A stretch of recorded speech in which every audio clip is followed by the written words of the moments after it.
Well, good evening, racing fans. Welcome to Grand River Raceway for this Friday evening. It is a bit of a soggy Friday evening in Elora, but we're glad to be racing. 20 minutes to post time to our first dash. And coming up in just a moment, the changes on this evening's card of racing.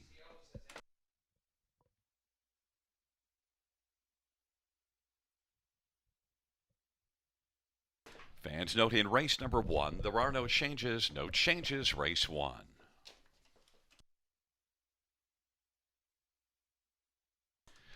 Race number two, number one Sports Core, a shoe change, changing aluminum to steel shoes up front. That is one Sports Core. And also note that the hobbles are shortened 1 inch. Hobbles shortened 1 inch. The third race, there are no changes, race number three.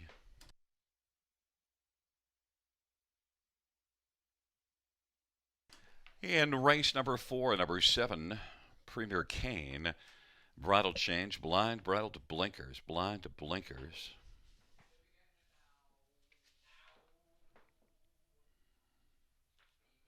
Race number five, a Star Galaxy. The driver will be Mark Stacy. Mark Stacy drives 5, a Star Galaxy. In the sixth race, number 2, Lydia's Liberty, a bridle change, blind, bridle to blinkers.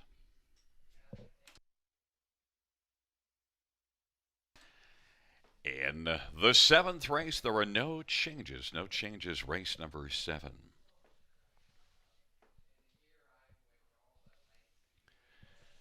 The eighth race, number 8, Mystic Messenger, is scratched.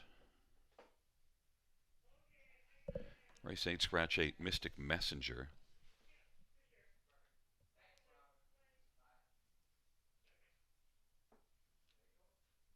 The ninth race, no changes, race number 9.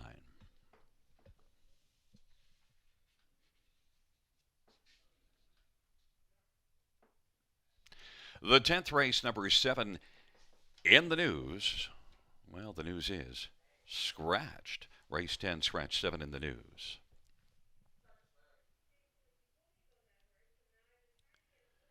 And the 11th race, scratched, is number 8, Harper's Hat Trick. Race 11, scratch 8, Harper's Hat Trick.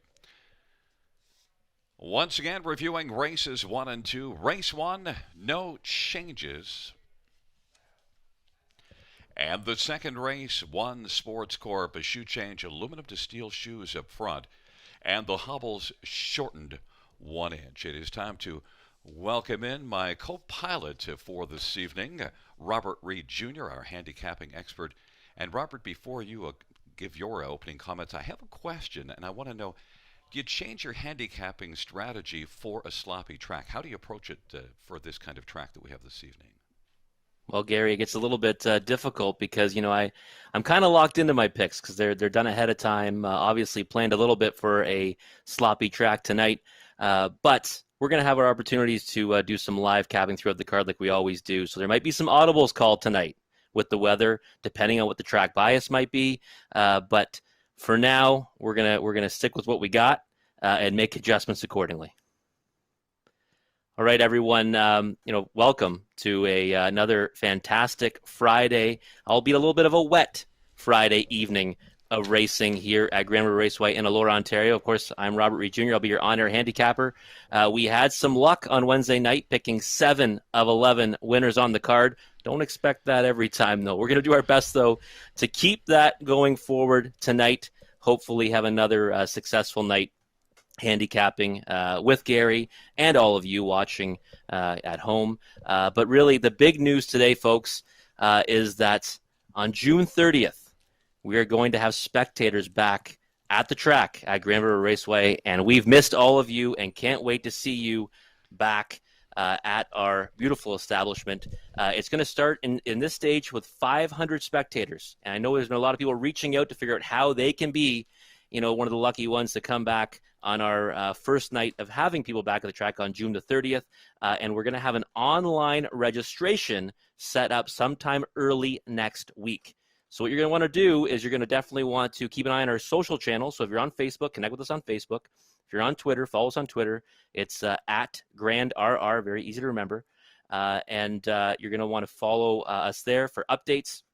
And of course, on our website, you can even sign up for email notifications. So if you sign up for that, we will definitely keep you, in the know about when that will go live. So again, June the 30th, we're going to have people back at the track finally.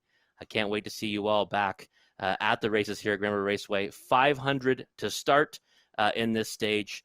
And again, online registration will be available early next week. But tonight, we've got 11 races on tap for you. It looks like a pretty good card once again. A nice one for the wagering side. Hopefully, we'll be able to pick a decent amount of winners. Looks like there's some tricky sequences. Might be some ones that will pay handsomely like we saw on Wednesday nights. And, of course, it's going to get kicked off with our Pick 5 with a guaranteed prize pool of $2,500 in race number 1. And I think tonight we're going to actually break down a couple of tickets for you before that opener on the card. So we'll be back shortly to take a look at the first race and that early Pick 5.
All right, everyone. Well, we're going to take a look at this early pick five, which starts in race number one. The guaranteed pool is at $2,500, and there's been tremendous value in this wager throughout the course of the season so far. So we're going to take a look at this pick five. I've constructed a ticket, and so has Gary. So let's take a look at that right now.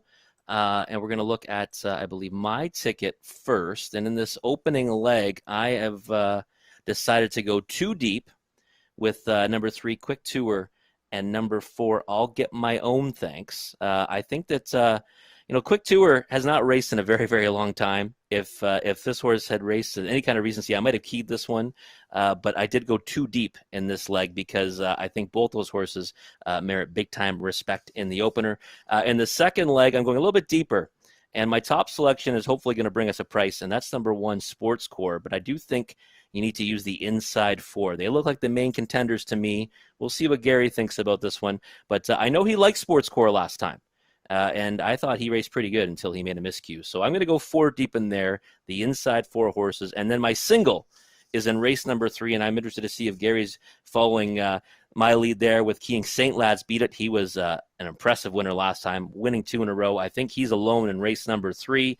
And in the 4th race, going 2 deep with number 2, Bet on Blake, and number 9, Sports Bliss. Sports Bliss would be the one I would lean to as my top selection. But with that trailing post, I want to have another one, and that is Bet on Blake for me, number 2. In the last leg, we're going to try to spread it a little bit and hope if we do get to the money leg that we have a chance at some good payoffs. Number 3, Prestige Worldwide is going to take some money. I think this horse has raced really well, except just can't mind his manners, or her manners. Hopefully she does tonight. The 8 and 9, Stonebridge Nitro and Warrawee Wiz, I think are logical as well. But the horse I think that might be able to blow up the end of this ticket is HP Mighty Angus. I like the connections, and I think that those qualifiers were kind of hidden. But let's see what Gary Guy thinks. Let's see if he agrees with me. Gary, do you have your pick 5 ticket ready? Yes, I do. And I should mention off the top that we do not communicate before we have our selection. So there's no looking at notes. And yet we have a lot of things similar. But the one thing right away starting off, I actually keyed the 4. I originally had the 3 and 4 as both of my choices, but I decided that I wanted to use a number of horses a little later in my ticket. So I said, I'm going to narrow this down. Quick Tour hasn't raced, and I'm going to just hope that number 4, I'll Get My Own Thanks. I can start off with keying a horse. Pretty big mile, 52 and 3. Really nice back half last time out. So I'm going to start off with the key on number 4. I went to the second race, and I agree with you, the 1, 2, 3, 4, the inside 4, but mine are just the 2 and 3. So I narrowed it down in there to Favaro Sealster and Drowns the Whiskey as my top 2 in there. So I'm already going light early. The third race, we're on the same page. St. Lad's Beat It. I don't see them beating St. Lad's Beat It. The 4th race, now I'm able to use more horses, and you have the 2 and 9.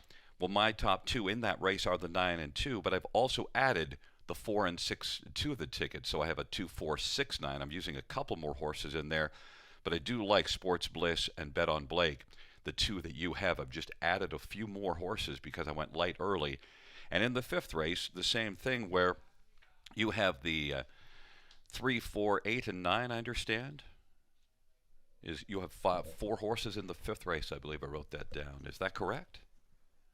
That is correct, sir. So I have just the 3, 8, and 9. So I'm minus the 4 if I get to the 5th leg, but I also got a couple horses more than you in the 4th race. So we're actually amazingly similar, considering that that we didn't look at each other's, and considering how well you did last week, I'm feeling emboldened that I'm more similar to yours. If I'd have been way off in different land, I'd have been a little worried, because I should mention that Wednesday night, not only did you nail the pick 5, but you didn't nail it with the multiple horses. You nailed it with your top pick in all 5 legs.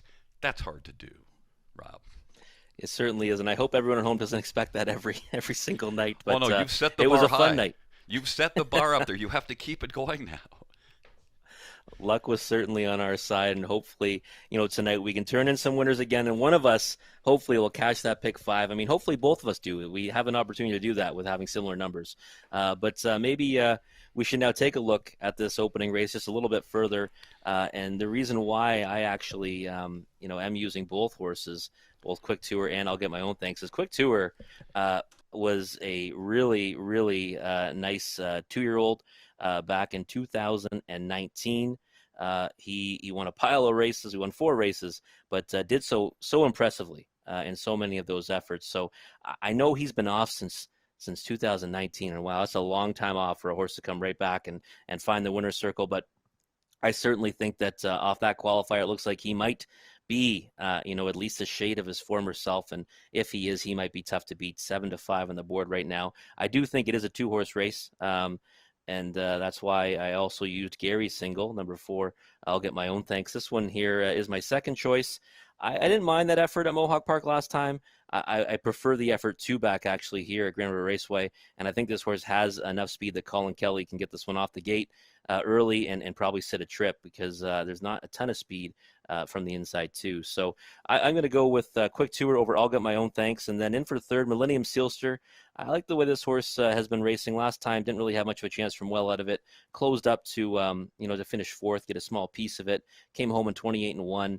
The back half was in 56 flats. So that's definitely a positive sign going forward for that one. And then for fourth, I'm using number 6, My Land. And this is more so just out of respect for Gerard Demers and how his horses have been racing. I think that a little too snug in his last 2 over at Mohawk Park, racing against, second bruiser. I mean, he's an absolute machine. We're going to see him in the OSS Golds this year. And Under the Southern Sun is another horse, ran second in that race last time and won the race before that Myland was in. That's just much too tough for this one. And this looks like a more sensible group for this horse to be facing tonight. So I would say Mile Land at 25-1 looks like one I might want to use underneath on the trifectas and the supers. But we're going to look at this race even a little bit closer with Gary Guy after the post break.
Number 3 is Quick Tour, Mike Horner for Mike Horner and RAW Equine.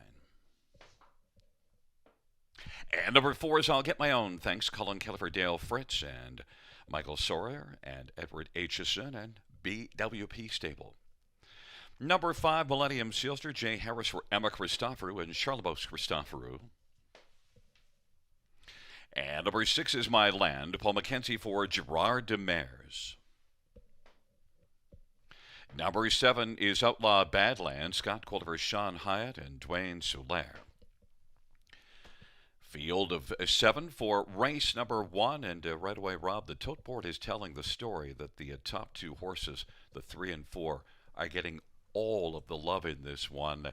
And right now, I went against you with 3 Quick Tour as your top choice, but really, I knew it was very, very close. The difference with number 4, I'll Get My Own Thanks, is that he has 2 races in June, while Quick Tour has a couple of qualifiers, and one, even the qualifier, just pulled up, so really didn't get a whole lot of action in there.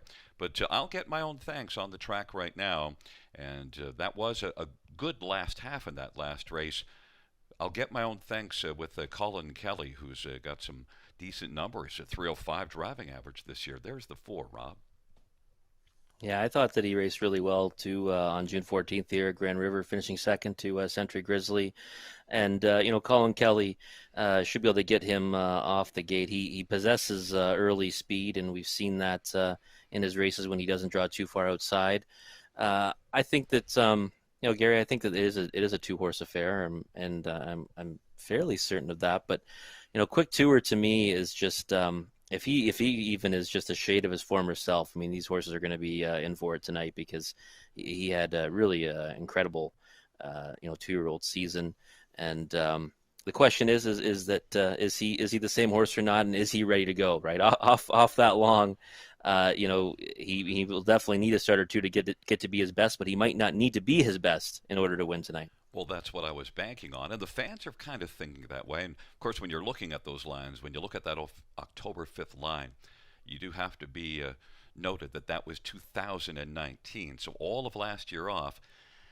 Quick Tour certainly looks very, very impressive. In fact, those speed miles are more impressive when you think that that was as a 2-year-old because, as a 3-year-old you kind of flesh out and you're a little bit stronger. But there's Quick Tour. How does he look on the track to you? It looks good to me. I mean, it looks like he's got his ears up. Looks like he's enjoying being out there again, even though it's kind of a not so nice night. Again, like off the time, but there's a lot of maturity that would have happened too, right? So this horse, like you said, at 2 years old, that's when those lines happen. So theoretically, he might come back better. He certainly That's a possibility. certainly looked like a very muscled up horse. He looks thick. There's number 5, Millennium Sealster, and you did like that last race here off the pace and closed well. You mentioned 56-second back half. Millennium Sealster and Jay Harris now gets a little bit better post position as well. Yeah, post five will probably help this one, and might also benefit from that it's a shorter field tonight. But I think this horse might even get away better than last time, even though I think that the two inside will be both looking for the front. Um, yeah, I liked his last effort a lot. I just had a hard time with the two standouts inside of him. I think that if this class came up kind of as it usually does, that I might have had this one, you know in the top spot or the second spot. One horse I would definitely take a flyer right now, and it popped up on the screen, number 6, My Land, 30-1.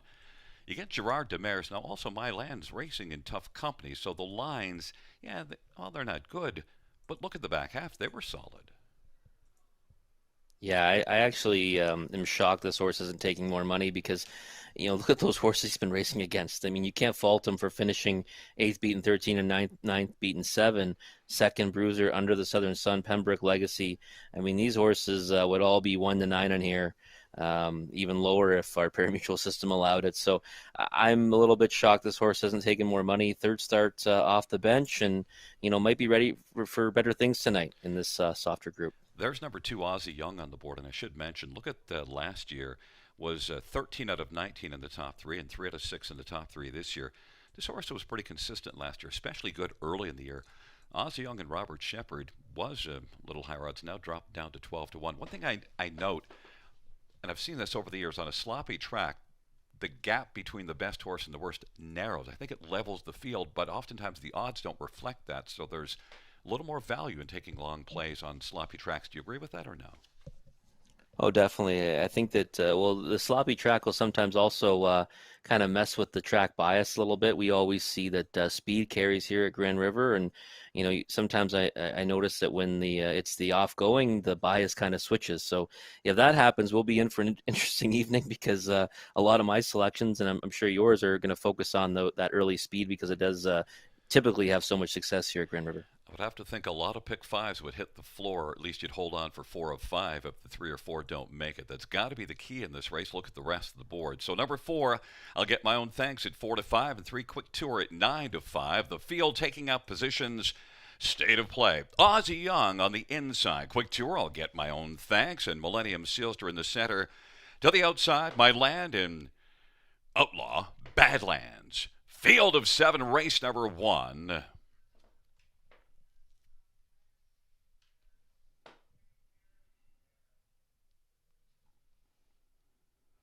It's a field of 7 for the first dash on a Friday night.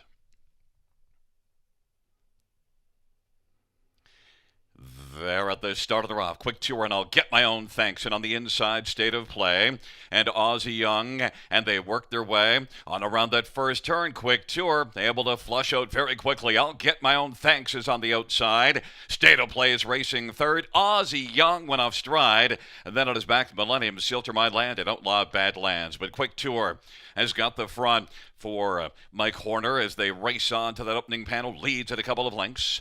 I'll Get My Own Thanks is second. State of Play is racing third.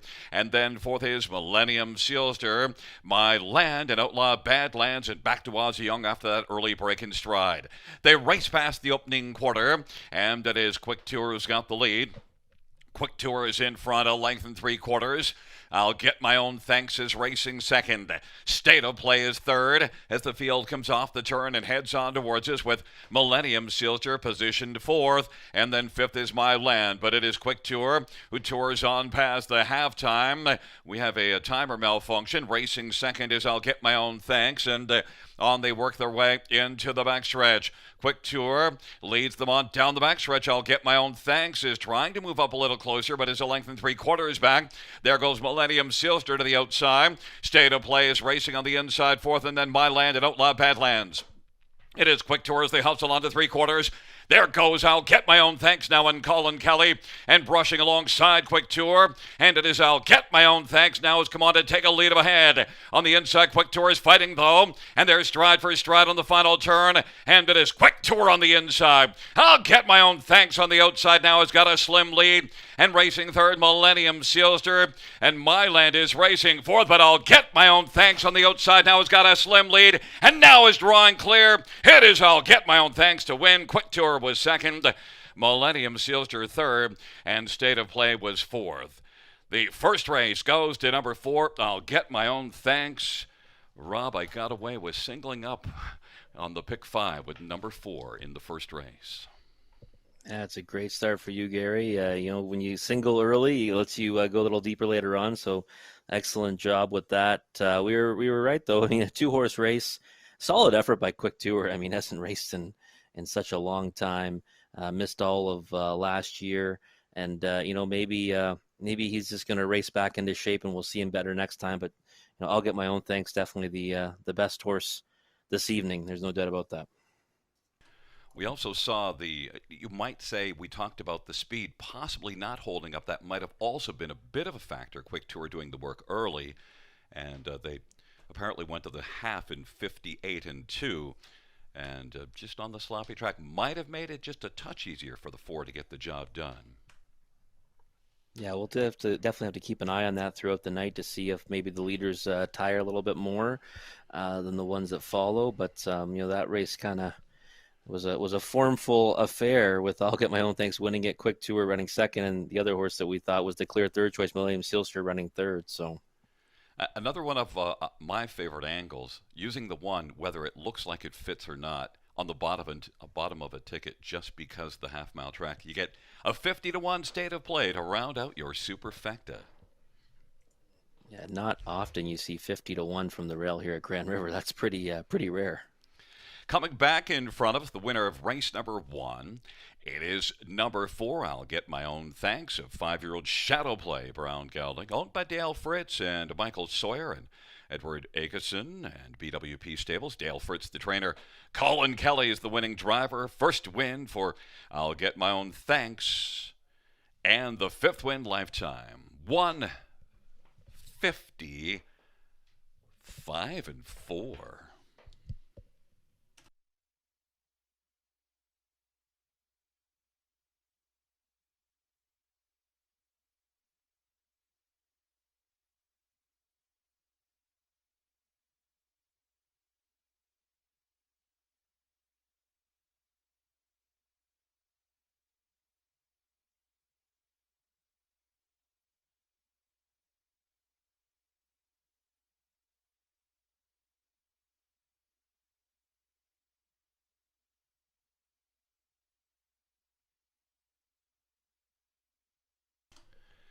The first race of payouts, number 4, I'll Get My Own Thanks, 320, 220, 210, 3 Quick Tour, 250, 270, 5 Millennium Sealster, 220, $2 exactor, $10, $20 try, $8.65, the dollar super, $64.25.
The first race over a finish from the top. 472-1356. That's 472-1356.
All right. Well, I hope you made it through the opening leg of the pick five, and now we're going to move on to race number two.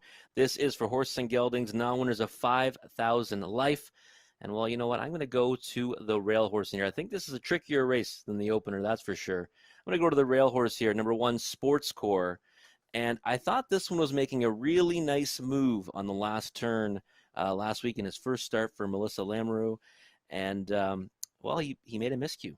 He was rolling wide. He made a miscue, and it took him out of contention.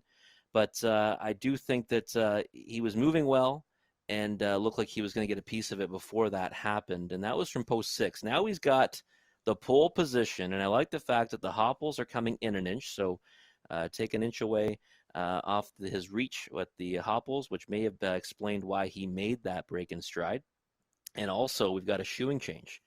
Aluminum to steel up front. So this horse, I think, gives us a little bit of a price potential. Right now, 8-1. I'll be surprised if he goes off at 8-1, though. I was expecting him to be around 4 or 5-1. But I think this one is definitely one to look at, especially with the much better post position this time around. And interesting enough, guys, I'm going to go right in program order, my top 4 selections. Number 2 is my second pick, Favero Sealster.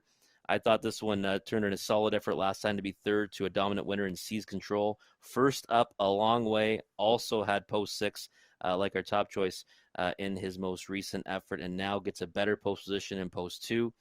Really liked the effort last time and think that he should be right there in the finish this time around. 7-2 on the board seems like a big price on that one as well. Number 3, Drowns the Whiskey. Well, this horse, started his season off at Mohawk Park and against, likely much tougher than what he's going to face tonight. Was never really in it from the 8 hole, but likely needed the start because he hadn't raced since September before that. And when he's raced on the B tracks as a rookie in similar classes, he did pick up pieces. So I think he has every right to pick up a piece tonight and land somewhere in the exotics, maybe the exacta, trifecta, maybe even win the race. Right now he's 2-1 and getting a lot of respect on the odds board. So Drowns the Whiskey is one I think that has a chance in here. And then number 4, Tradition. This horse took a ton of early money, opened off as the favorite, and I'm not really surprised by that because he did his best work late last time, coming home in 57-1, and was moving pretty well later in the mile.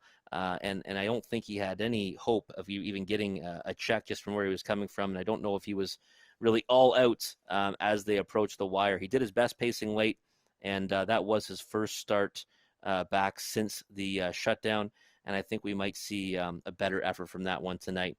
Opened off a real short price, now 6-1, now 9-1. So that price is certainly a little bit more appetizing on Tradition. But I'm going to go program order, and I didn't draw it up that way. I promise you that. I did handicap this race. I'm going to go with number 1, Sports Core, on top. Right now, 21-1. That is an insane price on this one because I think there's some definite improvement potential with this gelding. and 22-1 now is a nice price. Number 2, Favero Sealster, right now 1-2, definitely too short on that one, even though a rock solid effort last time. Number 3, Drowns of Whiskey, and number 4, Tradition. But like always, we'll come back and talk about it more with Gary Guy after the post parade.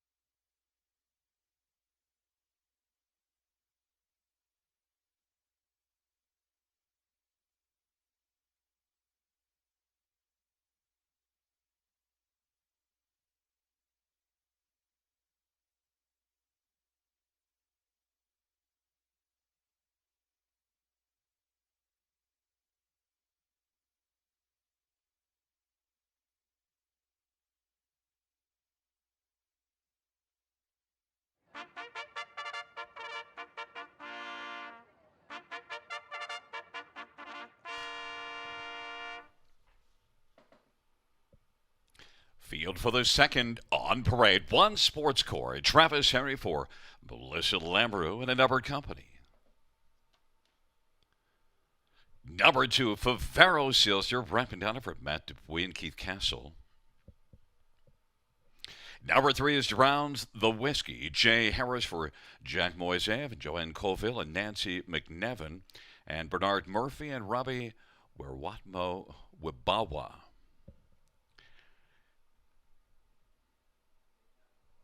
4 was Tradition, Tyler Moore for Nikki Comegna and Bruno Comegna. 5, Savoir du Hurrah, Denny Guriel for Hurrah Stable. And number 6, Written in Stone, Dave Duncan for Brenda Duncan and Judy Campbell. Number 7 is Fit to Rule, Paul McKenzie for Blake McIntosh and Hut Racing and Stu McIntosh and Michael Lindley. And number 8, Lofty Shadow, Jason Ryan for a numbered company from Ottawa.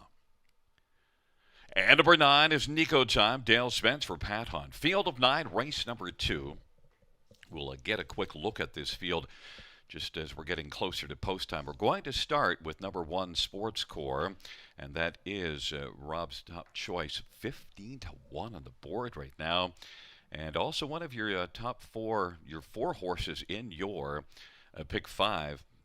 I'm in danger here because I didn't take your top pick in my pick 5. We're going to see how this unfolds. But what I held against the 1 Sports Core, Rob, was I thought possibly inside post and coming off a break, they might be conservative leaving, and I might just want to sit on this horse for another start. But I am also fearful of Melissa Lamoureux's barn. She's a very capable trainer. There's a Sports Core on the track right now, Rob. It looks good on the track too, and I was kind of surprised, Gary, because you're the one who turned me on to that horse last week. You're the one that made me keep an eye on him because you had mentioned him last time, and he was making a nice move, and I think would have got a big piece of it if he didn't break stride. I like it. They're kind of tinkering with the equipment and the shoes tonight, and 19-1. That is a giant-sized price on number 1 Sports Score. Number 2, Favero Sealster, my top pick, and your second is getting a lot of love right now, even money on the board. I like that first up trip, and still was digging at the finish last time out, or at least sticking around and battling. 29-1 after that 28-4 third panel, so it was pretty alive. 3 out of 4 in the top 3 this year. Matt Dupuis off to a decent start to his year. Favero Sealster. Yeah, I think that he's definitely worthy of the favorite status in the race. Nice first over effort last time for a long way, and now a nice inside draw tonight for this one. So I'm certainly not shocked he's the favorite. He deserves to be the favorite, but 7-5 would be too short of a price for me. I also did like Brett McDonald's driving so far, what we've seen in this meet here at Grand River. He's having a very good start off to the meet at this track, as well as just overall. I like his driving. 3, Drowns the Whiskey and Jay Harris. That last race at Mohawk, 55-3 is probably an okay mile and finished okay, but it's just when you look at it, 21 lengths back, it might scare you off, but also now did have a qualifier, well, 2 qualifiers to get ready, so maybe Drowns the Whiskey, getting a lot of love at 5-2 though. Yeah, 56-2 back half, and you see that last quarter in his qualifier, June 10th, 27-2. That would look pretty good in here against this group. And listen, I certainly didn't let that last line knock him in my books because I think that was, a much tougher group. And Powertrain won by about 10 lengths. So it's certainly deceiving. I think this horse is a big shot. I wouldn't be, in a hurry though to back him at a price less than 3-1. Number 4, Tradition at 6-1 on the board. That last race, he sat back way early and then came a big mile. Now he gets a more favorable post, and also that was the first start off the layoff. Had a qualifier, but the qualifier really just raced late in that qualifier. Tradition is one that has a license to go forward, and also was 5 for 5 in the top three as a 2-year-old. A lot of those races were at Flamborough, so I've seen this one race well in the past. 6-1, Rob, on Yeah, Tradition.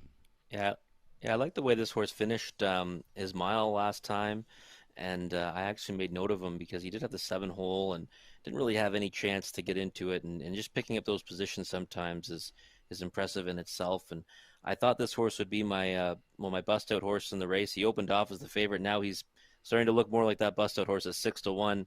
Sports Core finally coming down now at 4-1, which is where he should be. But this one here, this was the one I put on the ticket in the hopes of a bust out. I was looking for a flyer on one at a price to put on the bottom of a superfecta, and I landed on the 7 Fit to Rule.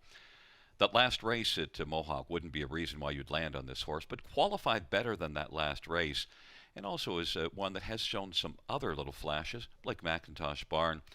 Just looking for maybe one on a sloppy track. If there's a bit of a battle up front, maybe could pick up a piece. Could you use the 7 for a piece?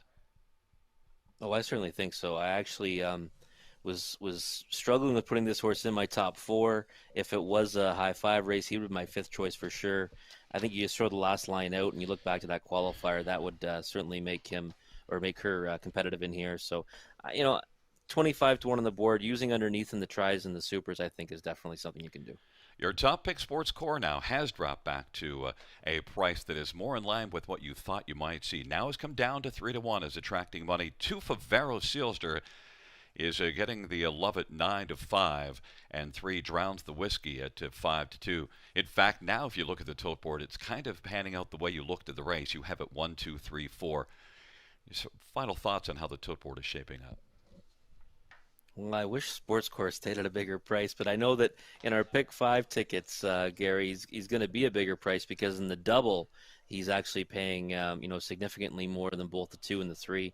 Back to 7-2 now. I think the odds are in line with where they should be and where I expected, and I'd still be in Sports Core's camp at 7-2 because I think we're going to see a much better effort this week.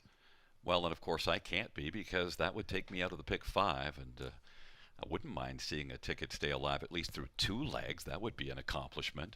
I am in tough against somebody who had the pick 5 straight last week, so I'd like to stay alive a little longer. 2 for Vero Sealster is my top choice right now at 2-1, as we are just having a slight delay.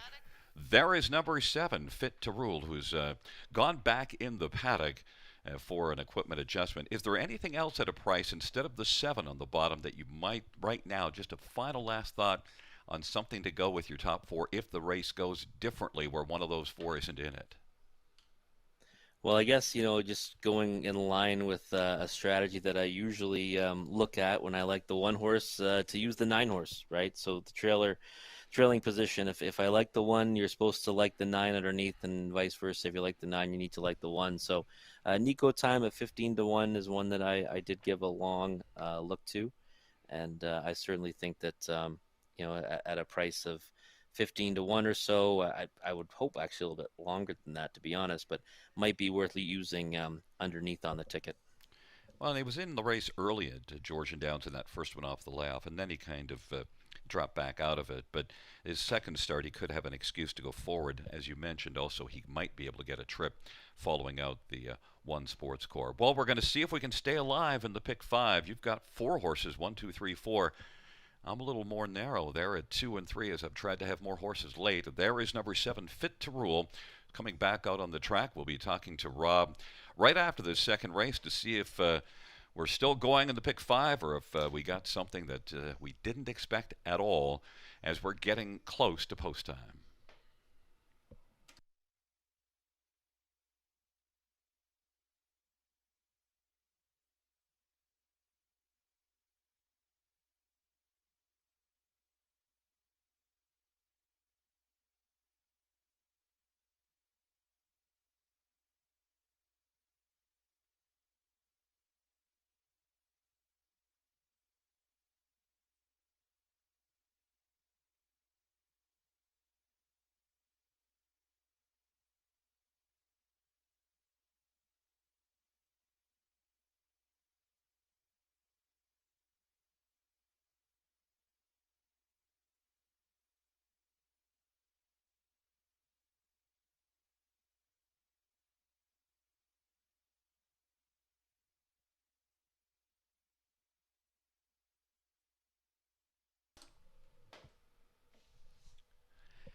Gate is rolling for race number 2. Sports Core Favaro Silster drowns the whiskey on the inside. In the center, Tradition and Savoir du Hurrah. On the outside, Written in Stone and Fit to Rule and Lofty Shadow. And the second tier, Nico Time. It's a field of 9 for race number 2.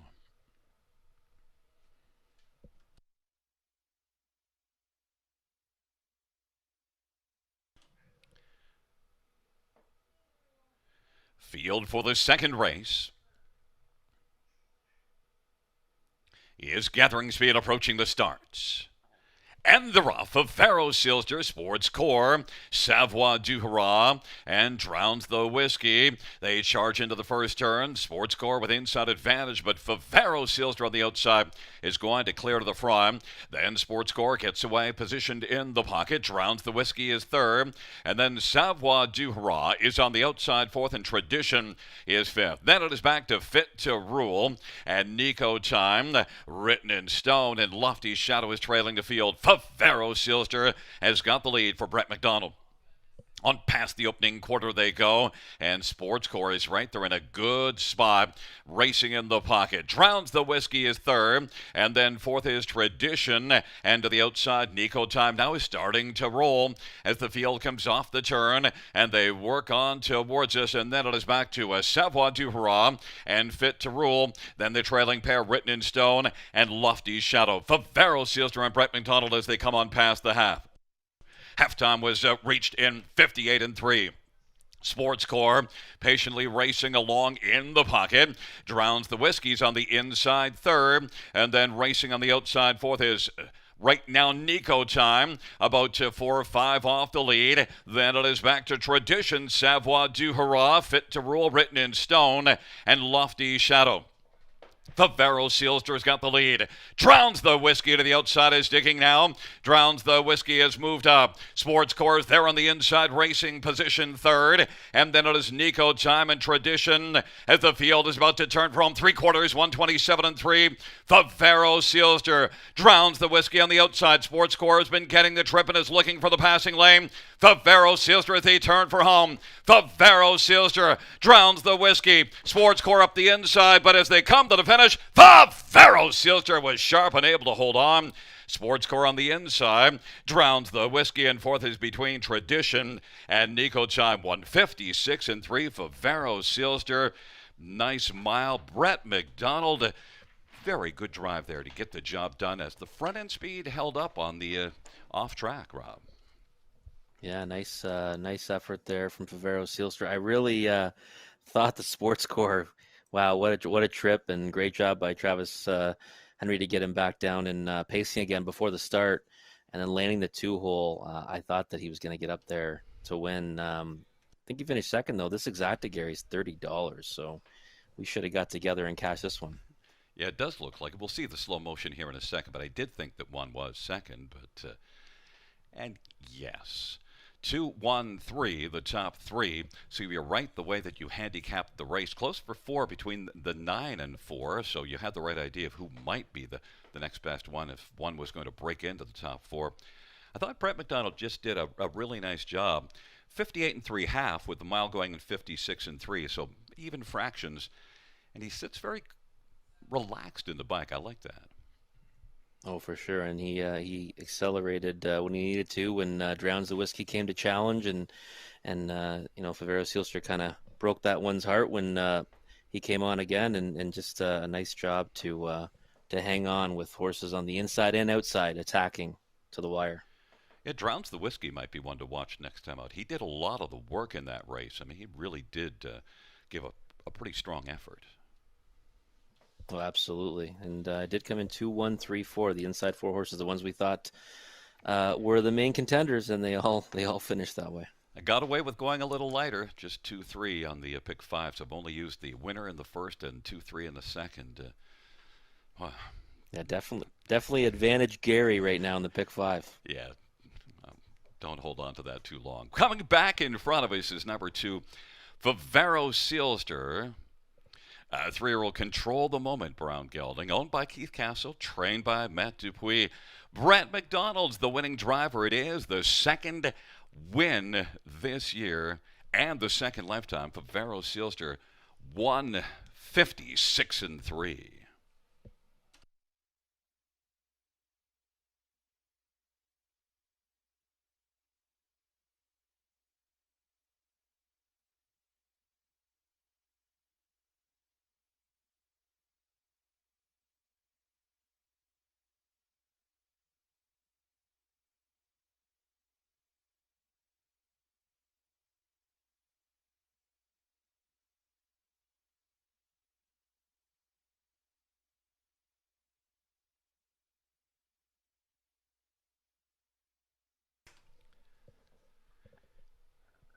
The second race payouts two for Vero Sealster is 630, 450, 230.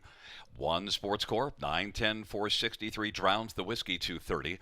$2 exactor 29.70. Dollar try $23. Dollar superfecta 49.85 of the double of 4 and 2 $10.20.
All right, we're back to take a look at race number 3. This is for Horse and Geldings non-winners of 30,000 lifetime. And while we've got a standout in here, even though he's not the favorite right now on the board, currently at 2-1, number 6, St. Lads Beat It. He is certainly my top choice in the race. Two dominating efforts coming out of the shutdown. The first one came at Clinton in the preferred 3, won by 3 1/4 lengths and 59 flat, and then a real nice race over here at Grand River on June the 18th to win going away by 4.5 in 55-2 as an overwhelming favorite in this very class. So that odds board will certainly see some flipping before the word go, because 2-1 is actually way too high of a price on this one. Morning line is 6-5. My second selection is the horse that's right now 3-5, and that is Rockin' My Dream. And the reason why I like this one was, well, last time June 8th at Northfield Park, which is also a half-mile track, 7-hole, and rocketed to the front in 26-4, and then ended up getting beaten, finishing second. But that kind of early speed, from the 7-hole at Northfield, now has the pole position here at Grand River. I think we know where this one will be pointed. Bo Brown actually brought one up from Ohio last week. Actually earlier this week on the 21st, Embolette, and went a nice first over trip to get a piece of it. So I certainly think this one merits respect, but I would not rank him ahead of St. Lads Beat It. And odds of 2-1 on that one right now is where I would certainly be going. But Rockin' My Dream, I think, definitely has a chance from the pole position. In for third, number 9, Doc Finelli. This horse was pumped up last time, went to the lead, and had a healthy lead to the halfway point before St. Laz Beta came to call. And then Doc Finelli had to settle for second. Had the 4-hole on that occasion, was able to rocket out to the lead. Now we'll follow out Rockin' My Dream, who I think does have enough early speed to give this one position, off the gates. Doc Finelli right now at 10-1. That's a big price on this horse, especially off that most recent effort. But I certainly would not, be putting him ahead of St. Lads Beat It, who did beat him by a healthy margin last time. And then in for fourth, number 8, Dreaming Out Loud. I don't like going to the 8-hole. I typically, won't do it unless it's for a smaller share or a horse I think there's going to be some tremendous value on. This one did get a bit of a difficult trip first over last time, and battled with Doc Finelli before St. Lads Beat It came to call, and ended up finishing, a decent third. But post 8 is definitely a much more difficult task than post 3. So I would use this horse underneath in the supers and the trifectas, 17-1 especially. But for me, St. Lads Beat It. I see all the handicappers are on board with this one on top. I think those two efforts were ultra impressive, and I think we're going to see another good one today from this gelding. And 5-2 right now is a giant size price on him. In for second, number 1, Rockin' a Dream, and number 9, Doc Finale for third, and for fourth, number 8, Dreaming Out Loud. But we'll be back again shortly to take a look at this race a little closer with Gary Guy.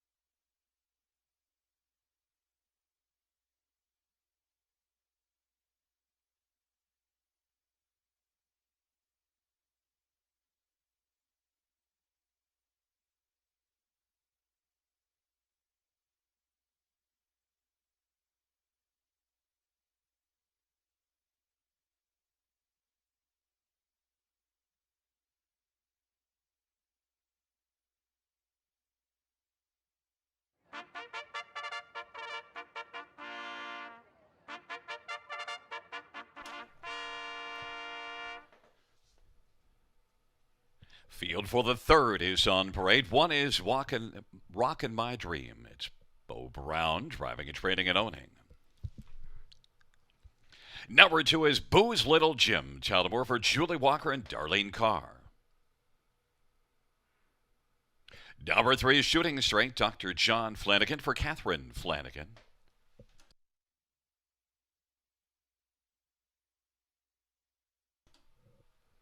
Number 4 is Captain Ray. Paul McKenzie for Gerard Demers and J.R. Merois. Number 5 is Last Mock, Aaron Byron for Mark Winnicott and John Nicholson. Number 6, St. Lads beat it, Anthony Hunt for Jeffrey Williamson and Rebecca Williamson. Number 7, Mr. Cheeseman, Travis Henry for Scott McNiven and Donald Douglas. And number 8 is Dreaming Out Loud, Alfie Carroll for Keith Cullen and Chris Kane. Number 9 is Doc Finelli, Colin Kelly for Kyle Bossens. Field of 9, race number 3. A very interesting dash here, Rob, is the third race. We do have St. Lads beat it as our top pick of both of us, but he's not getting as much love on the board as you would have thought. 6-1. That price can't possibly hold, could it? No, I can't imagine. I can't imagine, Gary. I'm shocked right now because I thought this horse would be sub even money.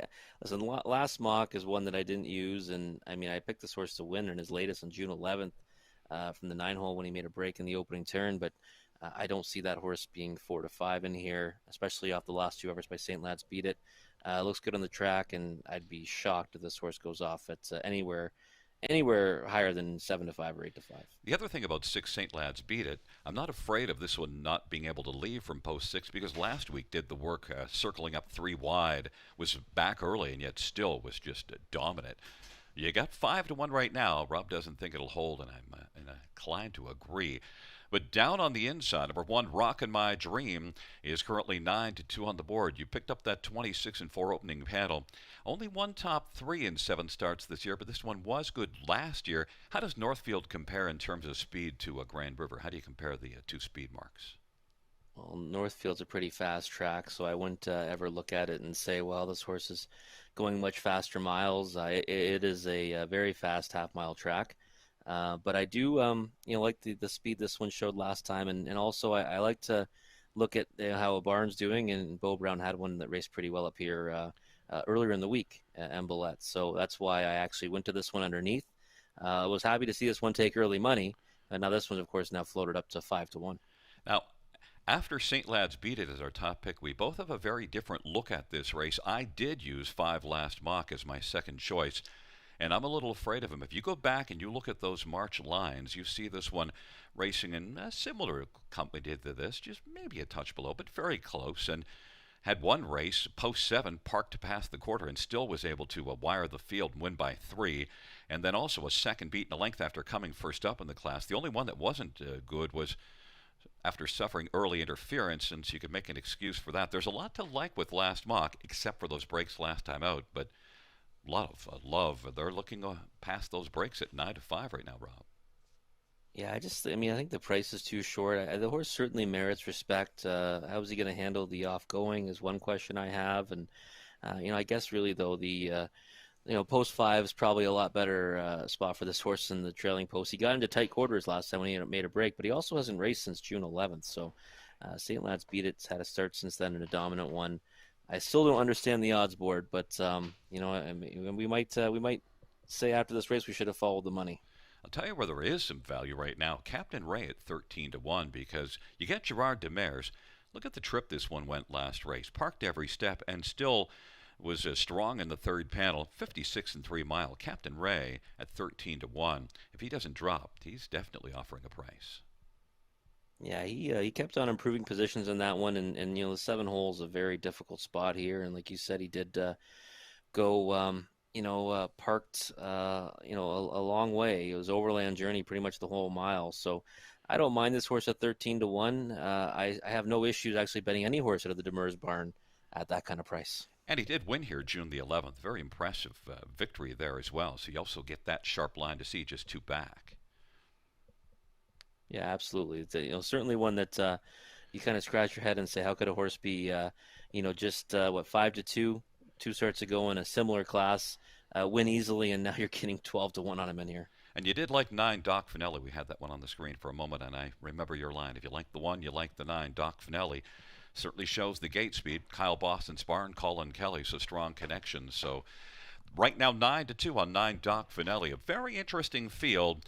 St. Lad's Beat It has dropped down on the tilt board to where we thought it would be. 8-5 on the board as the favorite now. It is a field of 9 taking up positions. Rockin' My Dream on the inside. Booze Little Jim and Shooting Straight in the center. In the center, Captain Ray last. Mock to the outside. St. Lad's Beat It. Mr. Cheeseman and Dreaming Out Loud. The second tier, Doc Finelli.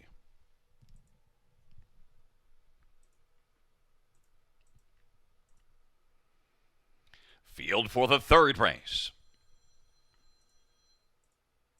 Gathering Speed.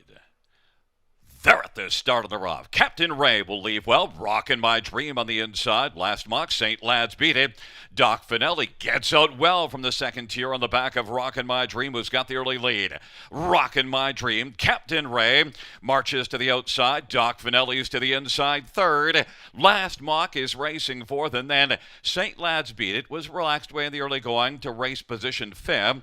And then sixth down to the inside is Booze Little Jim and Shooting Straight. And then it is Mr. Cheeseman, and then it is back to Dreamin' Out Loud. Rockin' My Dream has captured the lead again. Captain Ray now is in the pocket, and third in line is Doc Finelli as they work past that opening quarter. Then it is Last Mock fourth, and St. Lad's Beat It is fifth and is currently about 6 lengths off the lead, popping out from third. There goes Doc Finelli right now. It is Rockin' My Dream. Doc Finelli surging on the outside, and moving up now is Last Mock to the outside third. Captain Ray's racing fourth, and St. Lad's Beat It now is wheeled out. They work on past the half in 58-3 of a 28-4 opening quarter. Into the backstretch they go. Rockin' My Dream. Doc Finelli to the outside. Captain Ray is getting the tripping on the outside. Last mock. And St. Lad's Beat It is racing on the outside and is positioned fifth, but is still about 4 1/4 off the lead as they hustle on to 3/4. Right now, slim lead. Rockin' My Dream. 3 wide now and charging his Last mock. Center of the track, Doc Finelli weakens, and now getting up a little bit closer is St. Lad's Beat It. And on the inside, Captain Ray.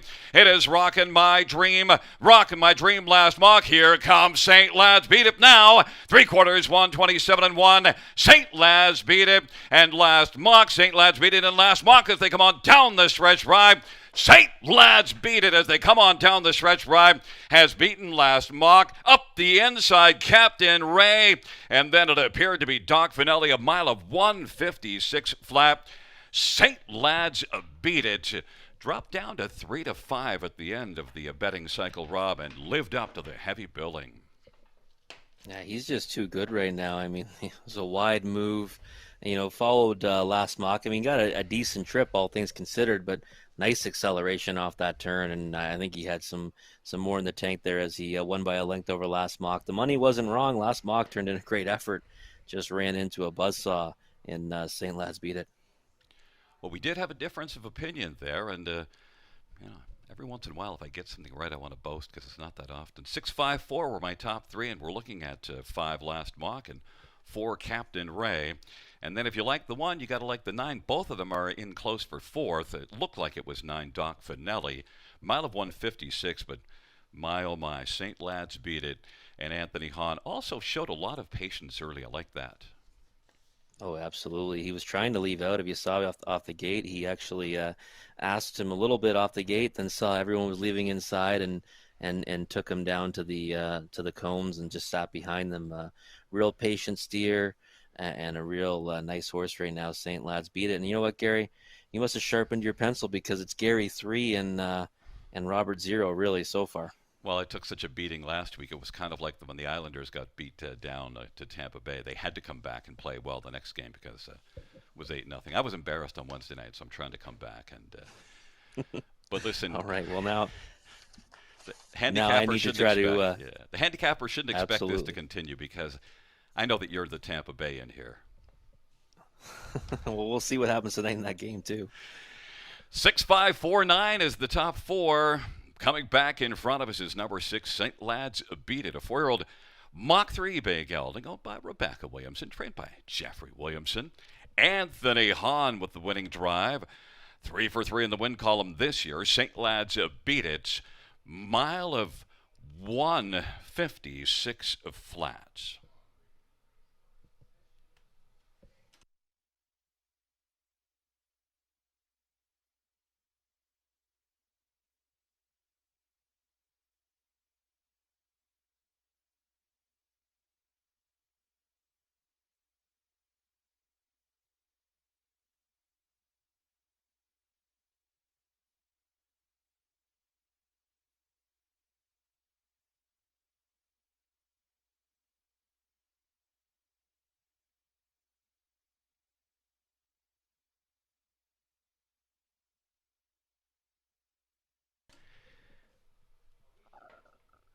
the third race payouts. Number 6, St. Lads beat it 320 270 220. 5 last mock 340 230 for Captain Ray. 310. $2 exactor 2140. Dollar try 3330. And the dollar super 137.40.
All right. Well, Gary and I are both through the first three legs of that Pick Five ticket. Hopefully, you are too. Now we're going to move on to race number 4, and this is for Horse and Geldings non-winners of 5,000 lifetime. And I'm going to go to the trailing post. Number 9, Sports Bliss is my top selection. I thought this one raced well last time to be second to Seize Control, who was a dominant winner.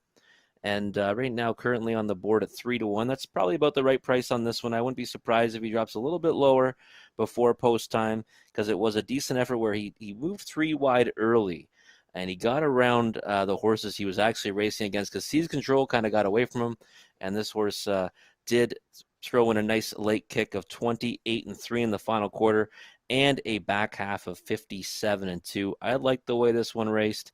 And I think the key tonight is trip scenario. Hopefully, the horse he's following, number 1, Oki from Muskokie, can get him situated decent enough off the gate to give him a chance. I think if he does, he'll be tough to beat. 3-1 on the board is a good price on this one right now. And for second, number 2, Bet on Blake. This horse had the trailing post last time. Now gets to move to post 2, which is a big improvement, I think, in the post position. And this horse went first over or a long way against Alvin Brickrock, who, I mean, we're going to see him later on the card. He's been dominant in both of his efforts so far, and there's no shame in not going by that one and then getting beat by nearly 5 lengths.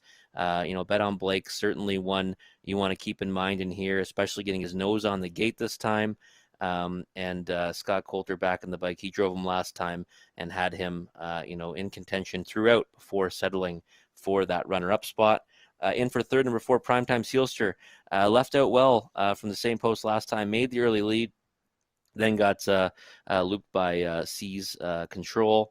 Ended up sitting, a decent trip and fading to 5th, but I do think that he's probably capable of doing something similar tonight, getting away early and maybe finishing in a better spot. 7-2 seems like the right price on this one, and certainly one that merits consideration underneath. And then I went to number 1, Oki from Muskokie, in for the 4th spot. Currently even money, took all the early money, was even lower when the first click of the odds board happened.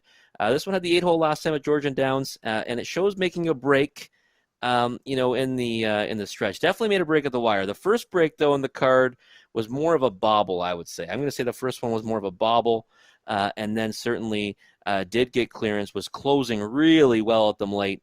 Came home in back half in 57-2, and then did make a break at the wire, which ended up having him be disqualified from 3rd and being placed 4th.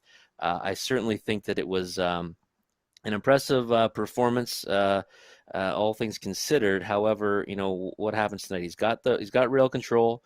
Maybe he leaves out and tries to go for the lead early. But he did, make that bobble and then make a break at Georgian, which is a bigger track than the surface here at Grand River. So I'm proceeding with caution on that one, using him underneath in the 4th spot. I certainly wouldn't take 6-5 on him. My selections, though: number 9, Sports Bliss; number 2, Bet on Blake; number 4, Primetime Sealster; and number 1, Oki from Muskokie. Be back shortly to talk about more with Gary Guy.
Field for the fourth race on parade. One Okie from Muskogee. Robert Shepard for Kurt Harper and Danielle Bell. Number two is Bet on Blake. Scott Quilliver, John Copus, and Clay Harlan Horner and Drybar Stables and Brian Song. And number three, Lux Seals to Paul McKenzie for Matt Dupuis and a very good bad example stable. Number four is Prime Time Seals for Colin Kelly for Kyle Bostons. Five is Delightful Magic, Brett McDonough for Christian Nother, Crislin Nother. And number six, Manhattan Joe, Bruce Richardson for Earl McLeod and Clifton Hobbs. Number seven, Premier Kane, Todd Borth for Melissa Lamoureux and Ellie Bale and Jeffrey Boyd. And number eight, there's the boy, Nick Boyd for Claudette Lemazeri. And nine is Sports Bliss, Jason Ryan for A Numbered Company. Well, a field of nine for the fourth race, and interesting looking dash here. You have number 9 Sports Bliss at 8-5, but Rob, I think in this race, Trailer Post got to be a little bit concerned because the Trailer Post is always a little bit tricky, and you do have to try to factor in one Okie from Muskogee and how well he'll leave after making a break last race. But you do like Sports Bliss on top, right? Yeah, I do. I like the effort last time, and that's really what made me put this one on top. I'll be honest. You know, Gary, it's hard for me to put one on top from the outside post and from the trailing post, especially when the two in front of them, both the 1 and 2 show breaks, and that's obviously a concern, no doubt about it. But I was impressed by this one's effort last time. I liked C's control in that race, and this horse was certainly the second best in that dash. So 5-2 is a better price on this one. I thought probably 2-1 to 5-2 is the right area. I thought it was great how much work he did, and yet he still had lots left in the tank at the finish because he really did work hard in that dash and still was alive. And also 5 for 5 last year in the top 3 racing in the Maritime Sports Bliss. There's a look at number 2, Bet on Blake, who's now 8-5 on the board and is also one of the 2 horses that you have used here in your pick 5. Bet on Blake under Sports Bliss. And Bet on Blake and Scotty Coulter certainly raced well from the trailer post. Gets the better post position. Little concern with those breaks, you mentioned those, but that first up trip, that's an impressive effort. A little light, though, is 13 starts without a win. Bet on Blake at 2-1. Yeah, it's hard to back a horse in the win position when they're 0 for 13 like that. But yeah, it was a decent effort. I mean, and really, it was against Alvin Brickrock, right, who we've been super impressed by in his last 2. And going first over to that one from that trailing post, a solid effort. Scott Coulter seemed to get along well with this one, so maybe they can build off that effort together. I just 5-2 on that one seems like a decent price. You've got a big advantage on me though in the pick 5 in here because you've got more horses than me. Well, I used 4, but one I used that you didn't use, we'll talk about, that you didn't use in one of your top 4. But there's number 4, Primetime Sealster. It is your third horse. And Primetime Sealster, well, now we switched off of him. But Primetime Sealster, Kyle Bostons, that's a solid barn. He's off to a really good year this year, and this one has a win in a second. But last race, he kind of tailed off and like going, concerned? Yeah, a bit of a concern. I was when I watched the replay, I was hoping he got into trouble, and he really didn't get into too much trouble at all. He should have probably finished his mile better, but I've noticed that Kyle Boston's horses seem to be racing better as the more starts they get. So this horse could be bound for a better one tonight. 5-2. He's certainly taking money to suggest that he's live. There's one Okie from Muskogee was on the screen. One thing I want to mention with that one, if people aren't familiar with Robert Shepard and they're looking at his current numbers, Robert has put up a lot of numbers over his career. Maybe this year things aren't quite going his way, but I'll bet you by the end of the year he'll put up some substantial numbers. Yeah, those numbers, Gary, too, a lot of them are at Mohawk Park, right? He was driving there with a lot more frequency, so I think that we'll see his numbers certainly come back up. He's always been, a half-mile specialist type, and this horse though just concerns me. Those breaks, and it looks like he made 2 breaks, and really the first one was a bobble, but the second one was a full break and stride right at the wire.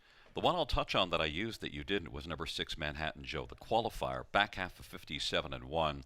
Manhattan Joe offering 17 to 1. I was really impressed with the qualifier. And also, you might remember the mare, Manhattan Colleen, one that was a regular on the WEG circuit.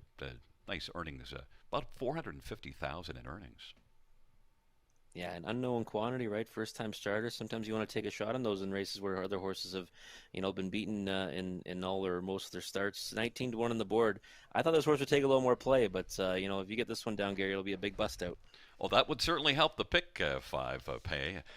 Let's round up the field here for the fourth race. Oki from Muskogee on the inside. Bet on Blake and Lux Sealster on the inside. Primetime Sealster, Delightful Magic in the center. Manhattan Joe, Premier Kane, and there is the boy and the second tier Sports Bliss.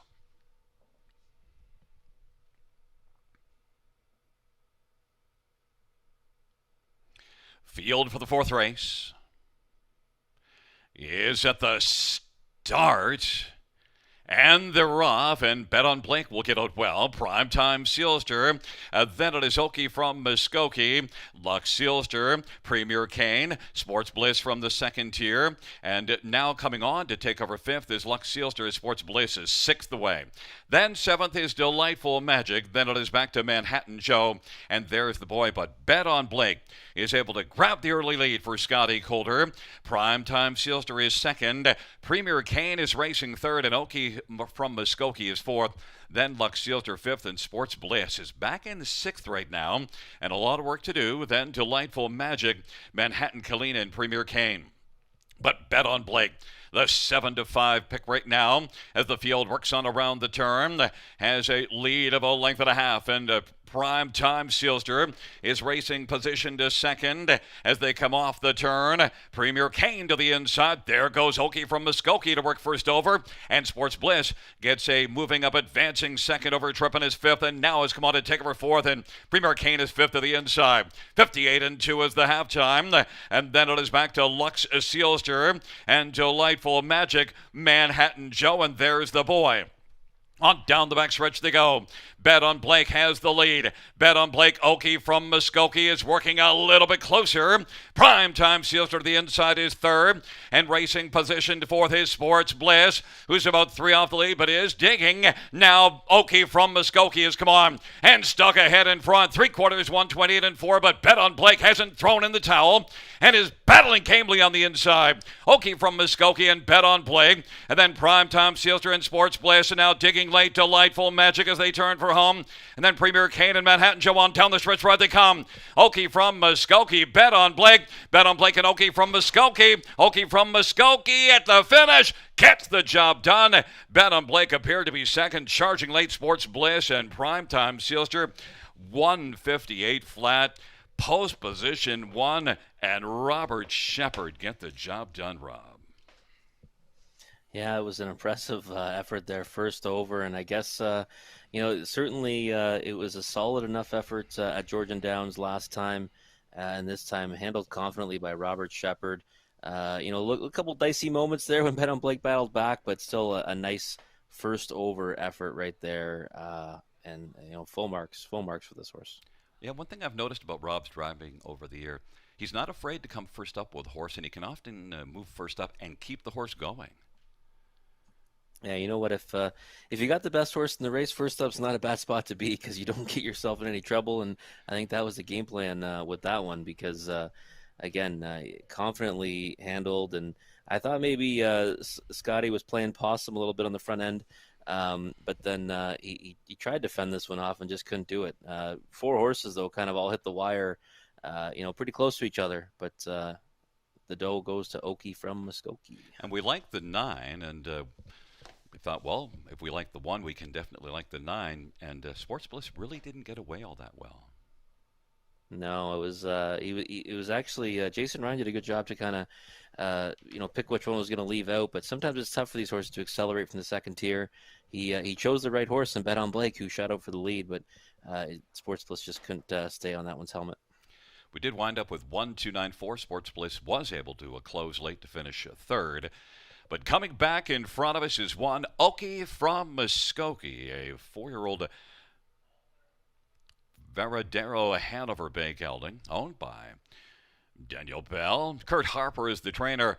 Robert Shepard, the winning driver, Okie from Muskogee, his second lifetime win, first this year.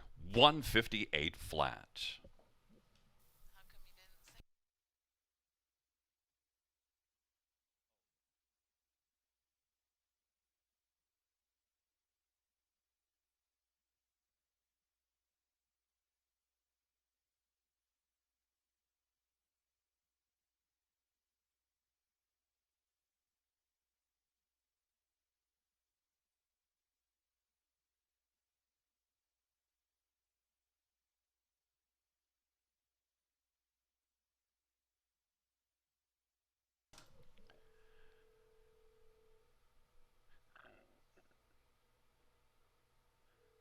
Mutual prices race for one Okie from Muskogee. 640, 330, 250. Two Bet on Blake, 290, 240. Nine Sports Bliss, $3. $2 exactor, 13.80. Dollar try, 14.85. Dollar super, 43.70.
All right, it's time for race number 5, the final leg of that early pick 5. Me and Gary are both out. Hopefully you're still alive though. And it's also the start of the pick 3. We got trotters, non-winners of 5,000 lifetime. And well, I'm going to number 3, Prestige Worldwide. This horse, has been misbehaving, making breaks in his last few starts, and all 3 starts actually that he's gone postward parimutually. But I do think this horse has ability. And in his latest, he had the trailing post, which is not a good spot for a horse that gets a little bit steppy. Made a big recovery, closed to be within 4 lengths of the winner after being a long way out of it. So I think with post 3, this one should have a pretty good shot. Even money's a short price, but I'm sure the CEO of Prestige Worldwide, Mr. Dale Doback, approves of this one as well, liking Prestige Worldwide on top. In for second, number 8, Stonebridge Nitro. I liked this horse last time. I think he should have finished, or she should have finished off her mile a little better. She got caught by a head. I think she probably needed to start, though. I've noticed that John Back's horses have raced better in their second start back since the shutdown. I think this one might come back with a better performance tonight, but the problem is she's had a lot of inside posts, and now she's got to deal with the outside post. I did put her in for second because I do respect this one's, talent. And hit the board in 2 of 6 this year. Lost by a head last time as the favorite. Was the favorite in, her last 2 and was bet down in her last 4. So I don't think 30 to 1 will hold, but I think this one is definitely worth a look, especially if you don't want to go with the risky proposition of number 3 Prestige Worldwide, who now goes to 40 to 1. So that's interesting and something that will not hold in the odds, I don't think. Number 9, Warwi Wiz. Like this one's last effort, first off the bench. Finished 4th to Heavy Duty, and that rival has now gone to Mohawk Park and will race there on Monday to take on much tougher. So I think that was a decent race and a good form reference for this one. Trailing post, though, well, we saw how it worked out for my top selection last time. I see that both Gary and Ken are on Where We Whiz on top. I guess I'm a little bit concerned with that trailing post. I should have been concerned with the trailing post last race, but I'll now stay back in that corner for this one. Where We Whiz, I'm going to use for third. And then for fourth, number 4, HP Mighty Angus, was hoping for a big price on this one. Well, 5 to 1 is not the price I was expecting for this first-time starter. I was hoping for a bigger price. The qualifiers at Mohawk Park might not look so impressive, and getting beat by wide margins, but getting beat by decent horses. Last time You Will Be Queen, she was a gold horse last season. And Sylvain Filion doesn't usually show his hand in qualifiers. He usually doesn't really ask more than what is needed of horses, and I think that this horse might be capable of much better than what the lines show.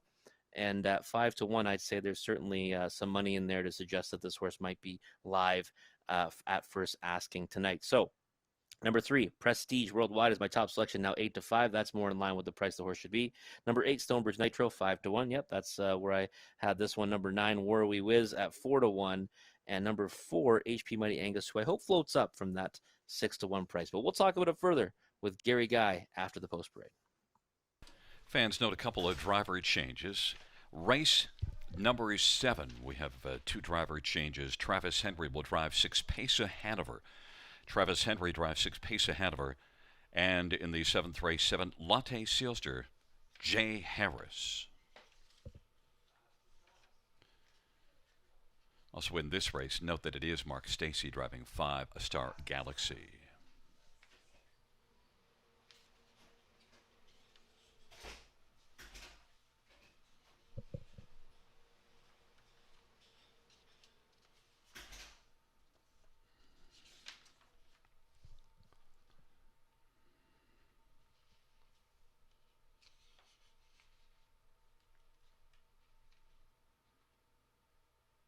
Also, fans, note in the 8th race, number 4, Better's Mark. The driver now will be Jay Harris. Jay Harris drives for Better's Mark in the 8th.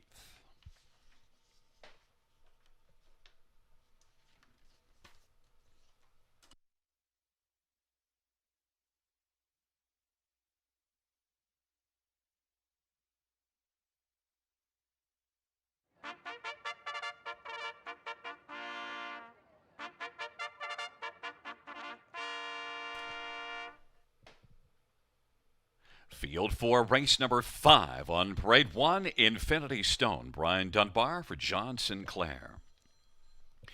Number 2, Ranger Rob Ryan Holiday for Dave Holiday and Ben Holiday. Number 3, Prestige Worldwide, Tyler Borth for Melissa Lamoureux. Number 4 is HP Mighty Angus, Jay Harris for Jean Tourigny and Claudemel. And Guy Dositella. Number 5 is a Star Galaxy, Mark Stacy for Sean Stacy and Catherine Stacy. Number 6 is Delaware, Dag Henriksen for 100 the hard way. Number 7 is Carrie Blue Hanover, Jason Ryan for Numbered Company. Number 8, Stonebridge Nitro, Steve Byron for John Bax and Bax Stable and Glengate Farms and Don Allenson. And number 9 is Where We Whiz, Brett McDonald for Ted McDonnell and Leonard Gamble and Legendary Standardbreds. Field of 9 for race number 5. And it is the start of the pick 3. Rob, we each have the same top 3 here. And when I looked at the top 3, the 3, 8, and 9, each one had a negative that I didn't like. So I had to figure out which negative bothered me the least. You wound up accepting the breaks on 3, Prestige Worldwide as that negative, and is your top choice on the board right now. And it looks smooth right now. Yeah, I like the way he looks on the track right now. And, last time, I was trying to chalk it up to just being, a horse that didn't like the trailing post. He stayed flat after that and made a decent recovery. I've been waiting to find a spot to bet this one that we might be able to see a more positive effort. I think it's now or never, right? Post 3 in a relatively easy spot. I think it's tonight is his night. And he did finish the mile very nicely. Now, of course, the negative on 8 Stonebridge Nitro was just the post position because the effort was really fine. Almost got it done. Was the favorite. Now, that was on the inside. Disappointed as a favorite on the inside. Now is the favorite on the outside. That would worry me. But nonetheless, if you look back, you see this one taking strong money at each of the past 4 because she's a good filly. Tough post, though, Rob. Yeah, that's my big concern. I mean, where does she end up in here? I think she's a horse that needs to be near the lead to have a chance. And how do you get there from post 8? I desperately needed her last time. She got beat by a head, beaten up the passing lane. Listen, I think with an inside post, she's probably one of the best ones in the race. But with post 8, I put her for second. But I'll be honest, at 3-2, I probably wouldn't even have done that. And I mentioned the top 3 that we had the same. The 9-horse Where We Whiz was the one that I landed on because I thought, okay, I'll accept the trailer post. I might feel differently after watching the last race. But nonetheless, I do like Brett McDonald. Ted McDonnell's been a solid trainer, has nice numbers this year. And I did think that Where We Whiz raced well here last time out. Yeah, I like the effort too. And, first time Lasix now, second time Lasix, and horses can really move forward in that situation. My big issue with this one was, a first-time starter and a horse with only one start under his belt are the 2 in front of this one. And then if you go one more to the outside, it's Prestige Worldwide, who, potentially could make a break. I mean, he's my top selection, but that's certainly a possibility. So where does this one end up off the gate? And can he navigate traffic throughout the race? I think he's gonna have to deal with that.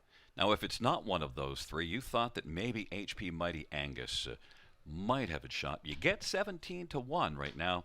A final thought: could you see this one getting onto the ticket and maybe even moving up higher than where you placed it? Well, I definitely do. I thought this horse was the horse all night. For me in the pick 5 that could make it pay.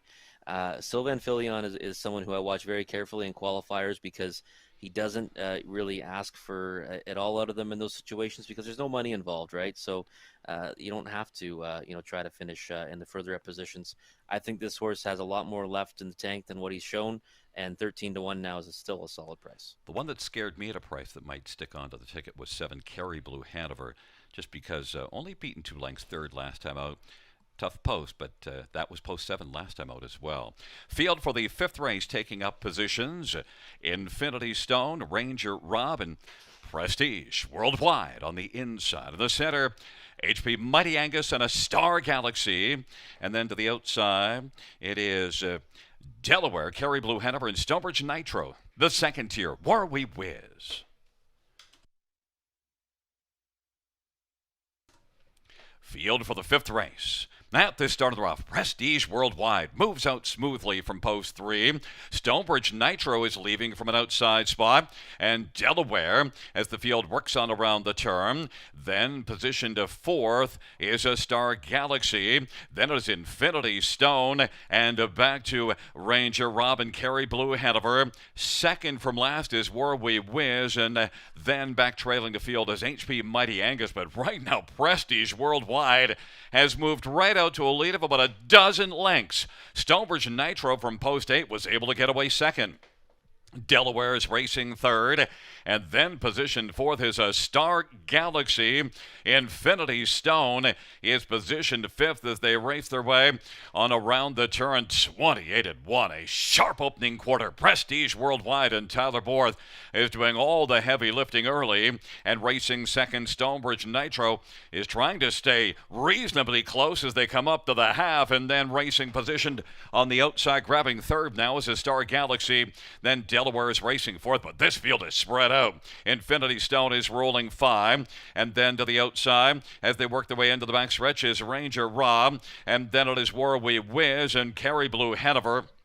On down the back stretch they go, but it's all Prestige Worldwide, and Tyler Borth, that lead is still holding. It's about 8 lengths off a 57-4 halftime, and they're trotting their way up to three quarters. Stonebridge Nitro is racing second as they head on to the three-quarter mile marker, but it is still Prestige Worldwide. Stonebridge Nitro still with plenty of work to do. A Star Galaxy third, Delaware is racing fourth, and then Ranger Rob, and then as they turn from War We Whiz is sixth, three quarters, 128-4. Prestige Worldwide as they come on down the stretch ride. Prestige Worldwide is coasting at the finish and takes it. And then for a second, it goes to Delaware, a Star Galaxy, Stonebridge Nitro, 2-1 and 2. How impressive, Rob. Prestige Worldwide. Forget about those brakes. Look very smooth. Yeah, it's maybe just a case of got to let this horse roll, right? Because tonight Tyler did that. I mean, had a wide margin throughout, and there was never any doubt that this horse was going to be the winner. Prestige Worldwide, love the name. If you've seen the movie Step Brothers, the company that Dale Doback and Brendan Huff formed together, I'm a big fan of that movie, and like the name of this horse, and certainly like the performance today. I thought it was now or never for this one, and finally gets the job done for Melissa Lamreau. You were worried about the 8 Stonebridge Nitro not being able to leave from an outside post position, but when they got off the gate, she left out well and managed to be very competitive. Yeah, she got away well, and I think really just trying to chase the early speed of Prestige Worldwide probably had her tire a little bit to end up finishing fourth, I think. Yes. Impressed, though, with that leaving ability for sure. I was really struggling with how she was going to get into the race. And she certainly did right off the switch. That's certainly something to note for next time out because, boy, did she get off the wings and with any kind of better post position, not having to spend so much energy out of post position 8, you would have thought, plus not chasing one that just ran away on the field, then you would have probably had a very fine performance and still a very fine fourth. 3-6-5-8 is the top four, but Prestige Worldwide. Rob gets after the last race, trailer post steering somebody wrong. He goes right back to show you that he's the king of the handicapping. He loved Prestige Worldwide, and man, Rob, she got the job done. Well, not necessarily the king just yet tonight, Gary. Let's get some more wins under our belt before we call me the king of handicapping. Coming back in front of us is number 3, Prestige Worldwide, a 3-year-old royalty for life bay filly. Owned by Jeffrey Boyd and Glenn Bechtel. Melissa Lamreau is the trainer. Tyler Borth with the winning drive. Prestige Worldwide, 2-1 and 2, rocking it in the 5th.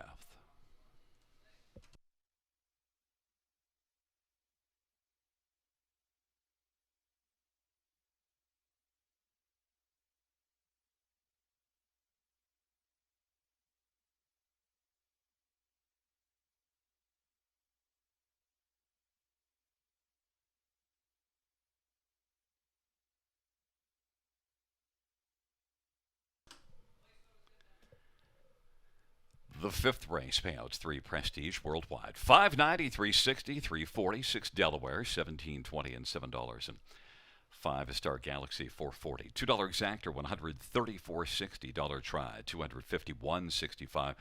20-cent super, 488.78.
All right, well, it's come to that time of the night where it's one of my favorite wagers, the Super High Five for just 20 cents. You can pick the top 5 horses in order and get a healthy payout. This is going to be for filly mares. Claimers $15,000 for non-winners of $35,000 lifetime. And in this one, I'm going to go to a horse that I thought raced better than advertised last time. That's number 7, Dandy Idea. did disappoint as the favorite in her latest. It was her first start off the bench. She did get used, fairly hard to get to the lead, and then went a pretty solid middle half of 56-4 before getting beat by the horse that sat behind her with a perfect trip in the pocket, Woodmere Roll Lily. I really didn't mind this one's effort and think that she should only move forward off of that latest one. Um, Definitely think that this is one that you want to look at. And when you consider, too, got beat a length, but it was a wide margin back to the third place finisher. So I think this horse certainly raced better than advertised. And she is, worth a long look in here. 13-1 on the board. That will not hold. She will definitely not go off at that price. She'll be one of the favorites. And she's hit the board in 5 of 6 so far this season. She is my top selection. Number 9, Big Diamond was one I picked on top last time and just ran into a better performance by Salzburg Raven. Just had a good trip to that one. Was managed to just hold on for that place spot. Second tier tonight, but I don't mind going there in underneath on this one because there is speed in front of her. I think that in this class, she is one that should always merit respect and should get away well from the second tier. Number 4, Fast and Relentless, was a winner in this class last time. Had the rail, though. The all-important rail, pushed out and made every call a winning one. Did well, though, to fight off the competition in the stretch of JMR Mock Mel. Big price last time, 38-1. We're not going to get that price this time, 8-1. Probably even a bit lower than that come post time. I would say definitely a play underneath. Number 1, JMR Mock Mel, was the one that almost got to that one at the wire last time. Rail control tonight. This mare does boast early foot off the gate. Should get away well and sit a decent trip. 5-1 is actually a pretty good price on JMR Mock Mel. And then for that 5th spot in the Super High 5, number 2, Lydia's Liberty. Last time, no chance from the 8 hole. Got away 9th off the gate. Closed positions late. Came home in 58-4 back half. And might fare better from that inside post tonight. 3-2 on the board, though, is way too short a price for my liking on this one. I would look at her more so as an underneath play. So number 7, Dandy Idea, is my top selection. 12-1 is a giant size price on that one. That will not hold. If it does, I'll be going to the windows for sure at that number. Number 9, Big Diamond. Number 4, Fast and Relentless. Number 1, Jamar Mockmel. And number 2, Lydia's Liberty. Again, this is the Super High 5. You want to get your tickets in to try to get down a big payout on that one. And we'll come back and talk about it a little more with Gary Guy after the post parade.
Field for the 6th race, 1, JMR Mockmel, Colin Kelly for Harold Wilson and JMR Racing. Number 2, Lydia's Liberty, Bruce Richardson for Randy Marriage and Ron Nobes. 3 is Midnight Surf, Paul McKenzie for Todd Ratchford and ECS Racing. Number 4 is Fast and Relentless, Tyler Moore for Alan Fair and Elizabeth Fair. Number 5 is Siboney, Tyler Borth for Brett Lester and Pierre-Luc Waugh. Number 6, Land of Paradise, Travis Henry for Scott McNiven and Thomas Broadhurst and Shirley Griffin. And number 7, Dandy Idea, Austin Sorry for Bob McIntosh and Al McIntosh. And number 8 is Heartbeat and Sizzle, Nick Boyd for Bruno LaCroix and Wayne Smith. And number 9, Big Diamond, Robert Shepard for Isabel Darvaux. Field of 9, race number 6, the Super High 5. And Rob, before we get a look at this field, so we've seen 5 races now on a track that's taken water today. It's holding up really nicely, and actually the speed has been fine. Yeah, usually that's a concern for me is that the typical bias for the track might go in the opposite direction. But yeah, it seems like it's a fair track and speed has been holding up. So I certainly am good with the selections that I have made the rest of the way through. Number 7, Dandy Idea is your top pick, and I think that's a dandy idea. If you take a look back in March and April racing at Western Fair, this one was racing well. In fact, a better 4-year-old than a 3-year-old, and also shows the ability to race from off the pace as well. There's a dandy idea on the track right now, Rob.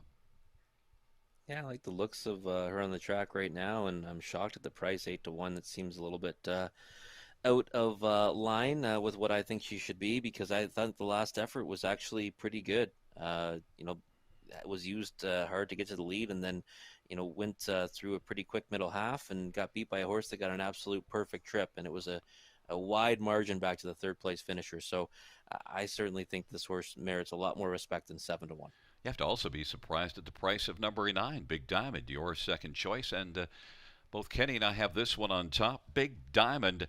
Now, I'm not as afraid from the trailer post for Big Diamond as I think JMR Mockmel should get out really well. Big Diamond, if Rob's up close in the back with Big Diamond in behind JMR Mockmel, I could see a decent enough trip to win by. Got parked early last race and yet still was very competitive. Good mile, too, of 55-1.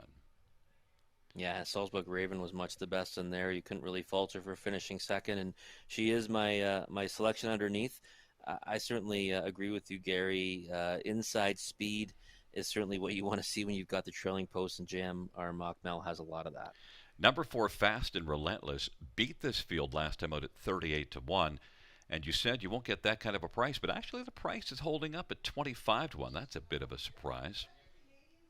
Yeah, definitely surprised because while the margin was diminishing at the wire, I don't really think there was ever a moment where this horse wasn't going to win. So I'm surprised 25-1. Post 4 is a lot more difficult, obviously, for her to make the lead than it was from the pole position last time.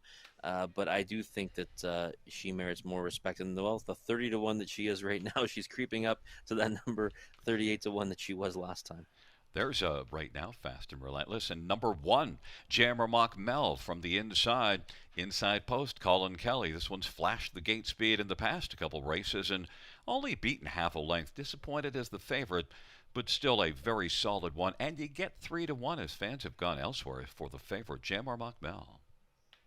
Yeah, 3-1's the right price, I think, on this one, or maybe even 5-2 or a tick above 3-1. Inside speed, right? And really hasn't done anything wrong. Last time sat the 2-hole and tried to gun down Fast and Relentless, settled for the second spot. And the time before that, on opening night here, was a wire-to-wire winner. So certainly can see this one blasting out and trying to be forwardly placed throughout. And our season, 5 out of 8 in the top 2. That's a nice season. Number 2, Lydia's Liberty. There's where the money went that is driving up the price in the other ones. Lydia's Liberty. Equipment change, Rob. Blind bridle to blinkers. Brandy Marriage has put some numbers up in the past. Yeah, and maybe that's going to mean she's going to be handled more aggressively tonight. It's the second start, back in about off a month before that. So I could see this horse definitely being better. I thought that she got a little bit lucky turning for home last time. There were some breakers that opened up some room for her, and she paced home decently, but not enough for me to say, you know what, I'd back that horse at 6-5 next time. Well, the one that you're backing right now, 7, Dandy Ideas, holding it a dandy 5-1. And my top choice, 9, Big Diamond, is 3-1.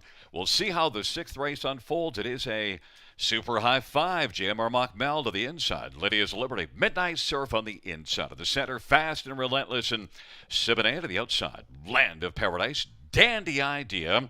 And Heartbeat and Sizzle, the second tier, Big Diamond.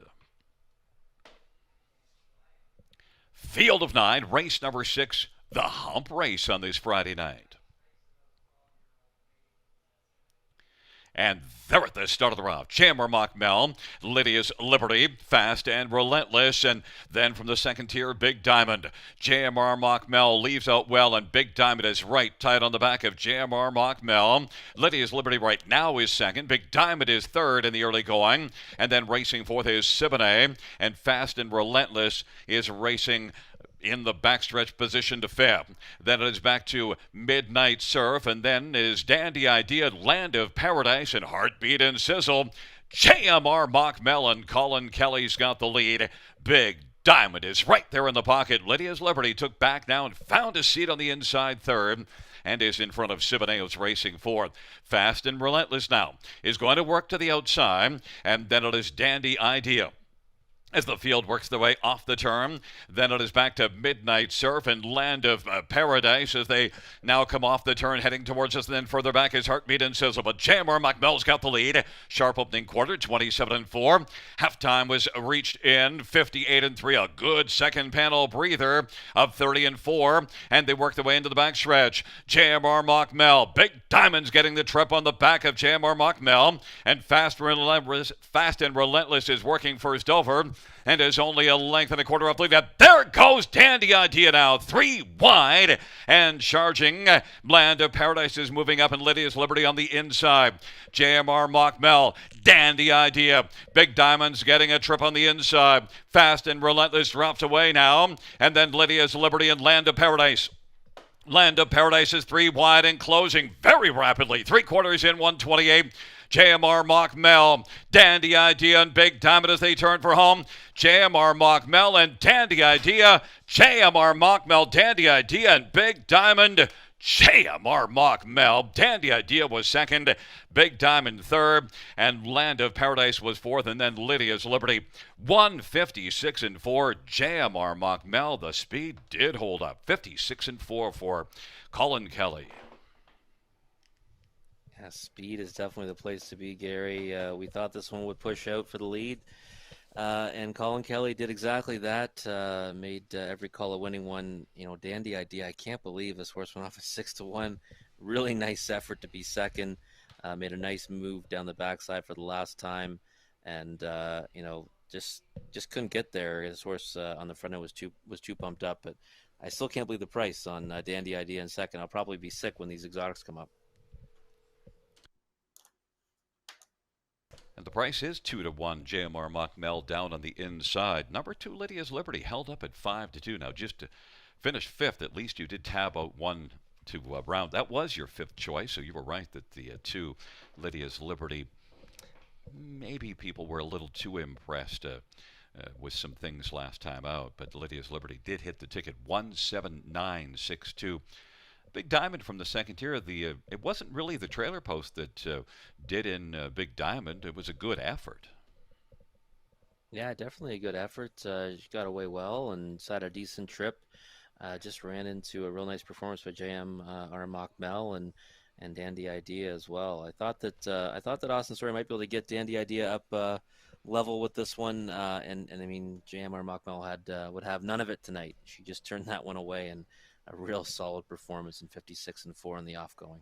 Land of Paradise at 50-1 to hit the high five. Actually was a good earner last year, and 4 out of 7 in the top 3 this year. Maybe some people missed that one. We didn't talk about it, but 50-1 to get onto the ticket. Back in front of us is one JMR Mockmel. Colin Kelly victorious with the 7-year-old Mach 3 brown mare, owned by JMR Racing of Puslinch. Harold Wilson is the trainer. Colin Kelly, the winning driver. 3rd win on the year. 6th lifetime. JMR Mockmel, 156-4.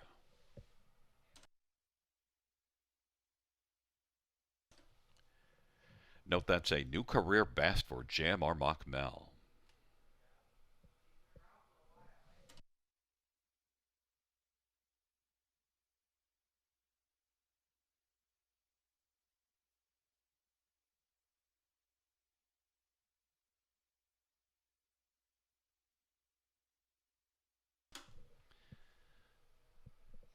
The sixth race payouts. One Jam or Mockmel, $6 for 72.70. 7 Dandy Idea, 872.29. Big Diamond, 250. $2 Exactor, 56.90. Dollar Try, 83.50. Dollar Win 4 is 50.25, but the 20-cent high five, $1,802.20 on a 20-cent ticket. Ka-ching.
All right, folks. Well, it's time to take a look at race number 7, and we've got Pacers, filly and mares of the 15,000 claiming variety for non-winners of 15,000 lifetime. And well, in this one, I am going to go to number 9, Moonshiner's Credit. This is one that I liked on opening night and was a winner on that occasion at a price of just less than 2 to 1. And I like that winning effort, 2 back. And then last time, a solid effort at Georgian Downs at a similar level in a race that went pretty fast in 54-1, where she ended up claiming the show spot. Post 9, again, is not somewhere I will typically go for that trailing post, but the horse that is in front of this one, Diamonds Are Twined, does have speed off the gate. So Moonshiner's Credit should get away well. 9 to 1 is not the price this horse will end up at, because I do believe Moonshiner's Credit should be one of the favorites in here, and will be much lower than 9 to 1 come post time. Number 2, Treasured Love, is one that might be a bit of an X factor in here. Last time at Mohawk Park, you can probably just throw that line out. Got away 8th from the 8 hole. Didn't really do too much. But that was a start that came off of being away from the races for a month after shipping up from Yonkers. And if she could find that form she had in non-winners of 2 at Yonkers on May 5th, well, she'd be pretty competitive with this group. She left out, had a big lead in the 6th hole, and then held on by a nose on that occasion at 64-1. So I think that this is one you don't want to ignore. Colin Kelly, inside post, might be pointed towards the lead. Might want to use this one, especially with that front end holding up tonight. Number 1, Diamonds Are Twined. Well, this horse has rail control, has early foot off the gate, should be pushing out for position as well. 7-2 on the board's a pretty fair price on this one. She's hit the board in 7 of 8 so far this year, so definitely one that is always right there and always hits the ticket. So you want to definitely have Diamonds Are Twined somewhere underneath at worst. She might be able to jump up and win this race. 7-2, decent price on that one. And in for 4th, number 3, Alamode Sealster. On opening night, sat an inside trip, finished 4th to the horse that we just saw win, JMR Mock Mel, and last time won an overland journey before fading to finish 8th in the race that was won by Fast and Relentless. This is an easier spot. So, definitely worth a look underneath at 11-1 with our leading driver here this meet at Grand River, Brett McDonald, aboard. So I see we're all going, all handicappers are going with number 9, Moonshiner's Credit, and yet still 8-1 on the board. So Moonshiner's Credit's not getting respect, and neither are we, but I think that will change because this horse should be a much lower price than 7-1. That's my top choice. Number 2, Treasured Love, and behind number 1, Diamonds Are Twined, and number 3, Alamode Sealster. As always, we'll come back after the post parade and take a closer look at this race with Gary Guy.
Field for the 7th race on parade. 1, Diamonds Are Twined. Tell number for Gary McDonald and Shad Hill and Kimberly Jensen. Number 2 is Treasured Love. Colin Kelly for Harold Wilson and Marshall Doro. Correction, Wendy Marshall. Number 3 is Alamode Sealster. Brent McDonald for Gordon McKnight and Murray Cox. Number 4 is Shark Idea. Austin, sorry for John Lougheed.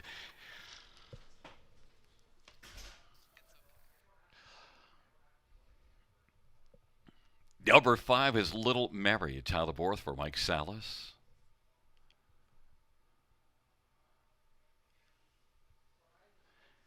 And number 6 is Pace Ahead for Travis Henry for Ryan Stewart and Lisa Stewart.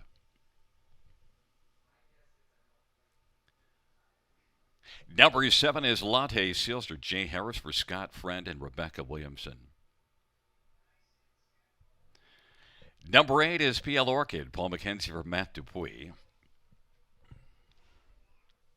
And 9 is Moonshiner's Credit, Scott Coulter for Sean Hyatt and Dave Simpson. Field of 9, race number 7. And we're going to stay right there with 9 Moonshiner's Credit. All 3 of the handicappers have 9 Moonshiner's Credit. Rob, I don't learn. The first 3 races, I got them right. Then I went 3 trailer posts, and I went 0 for 3. So what do I do? Do I learn? No, let's come right back to 9 Moonshiner's Credit, and I'll drag you and Kenny down the drain with me. But I'm thinking maybe not. And look at the odds have come down as well. Moonshiner's Credit is now 9 to 5. Raced well up at Georgian Downs also, and look, the lone win on the year was here. One thing that concerns me, though, I like the 9 out of 9 in the top 3. Only 1 win, though. Yeah, but that win was a good one on opening night here. Held on against Woodmere Road Lily, who came back to win her next start. I liked the effort last time at Georgian too. A solid try to be third. The trailing post is one that we should both stay away from, Gary. I think we've learned our lesson a few times, as you said. But this one should work out. We'll say should work out because following speed and diamonds are twined, and I think that Moonshiner's Credit, while she is better when she gets to the lead, I think she can also win from a second over trip or something like that. And also, actually, the last race, the trailer post, Robert Shepard did a nice job there and actually was able to use the trailer post on the one that had some gate speed. And you do like the gate speed of the one, and here diamonds are twined, so that's certainly a strong positive for Moonshiner's Credit. There's to Treasured Love, who's 7 to 2 on the board. This one has gate speed, was able to go all the way on top at Yonkers. And you mentioned the last race, one to maybe throw out. Also was about 5 weeks out of the box before that last race. Now comes back 10 days later. Yeah, that's definitely the big key there, right? That's why you want to just cross that one out at Mohawk Park against some pretty decent horses, and now comes here to a softer spot, gets tagged as well, right? Now these are condition claimers. That was an open non-winners of 2 at Mohawk Park, so getting the class relief and that early speed if she can show it today, and Colin Kelly can certainly summon it if she's got it. I think that she merits respect. I don't know about 2 to 1 respect, but certainly one you need to keep in mind. Diamonds Are Twined on the inside's getting respect at 4 to 1, and certainly you can respect a horse if Diamonds Are Twined can make it to the front. Last race we saw post 1 go all the way on the top, and also very good speed. The track is actually holding up very nicely. Diamonds Are Twined. Yeah, 7 for 8 in the money. The only time she missed the money was in an open non-winners of 2 at Mohawk Park against a tough group when she was 107 to 1. Yeah, I certainly think the rail control should be the feather in this one's cap, and she should be, rolling early, and that's hopefully going to help our top selection. But yeah, 7 to 2 is probably the right price, maybe even a touch higher than I expected. The odds board, Little Mary at 5 to 2 actually is kind of putting things a little bit off of where I thought they would be. Yeah, and if we say follow the early money, this one opened really low, and the money was heavily on Little Mary early. Now is 3 to 1. That last race, though, did finish nicely and actually raced without a qualifier, so maybe Little Mary can be even tighter, and that was a good third, but geez, not much of a price. Yeah, she probably needed it, and I always like to go to horses that raced in against horses that I did get behind pretty heavily, and Dandy Idea was the one that finished ahead of her. She was the one that was third by a wide margin to those 2 last time. So maybe I missed something with this one. 3 to 1 though, 5 to 2 now is just too short for me. I'll stick with Moonshiner's Credit at 3 to 1. 3 to 1 is the price on the top pick of each of our 3 handicappers. We'll see if we're right. Also, right now, co-favorites 2 and 5, Treasured Love and Little Mary at Same price on the board. Diamonds Are Twine taking up positions on the inside with Treasured Love and Alamo Sealster. In the center, Shark Idea, Little Mary. To the outside, pace ahead of her, Latte Sealster, PL Orchid. Second tier, Moonshiner's Credit. Field of 9, race number 7.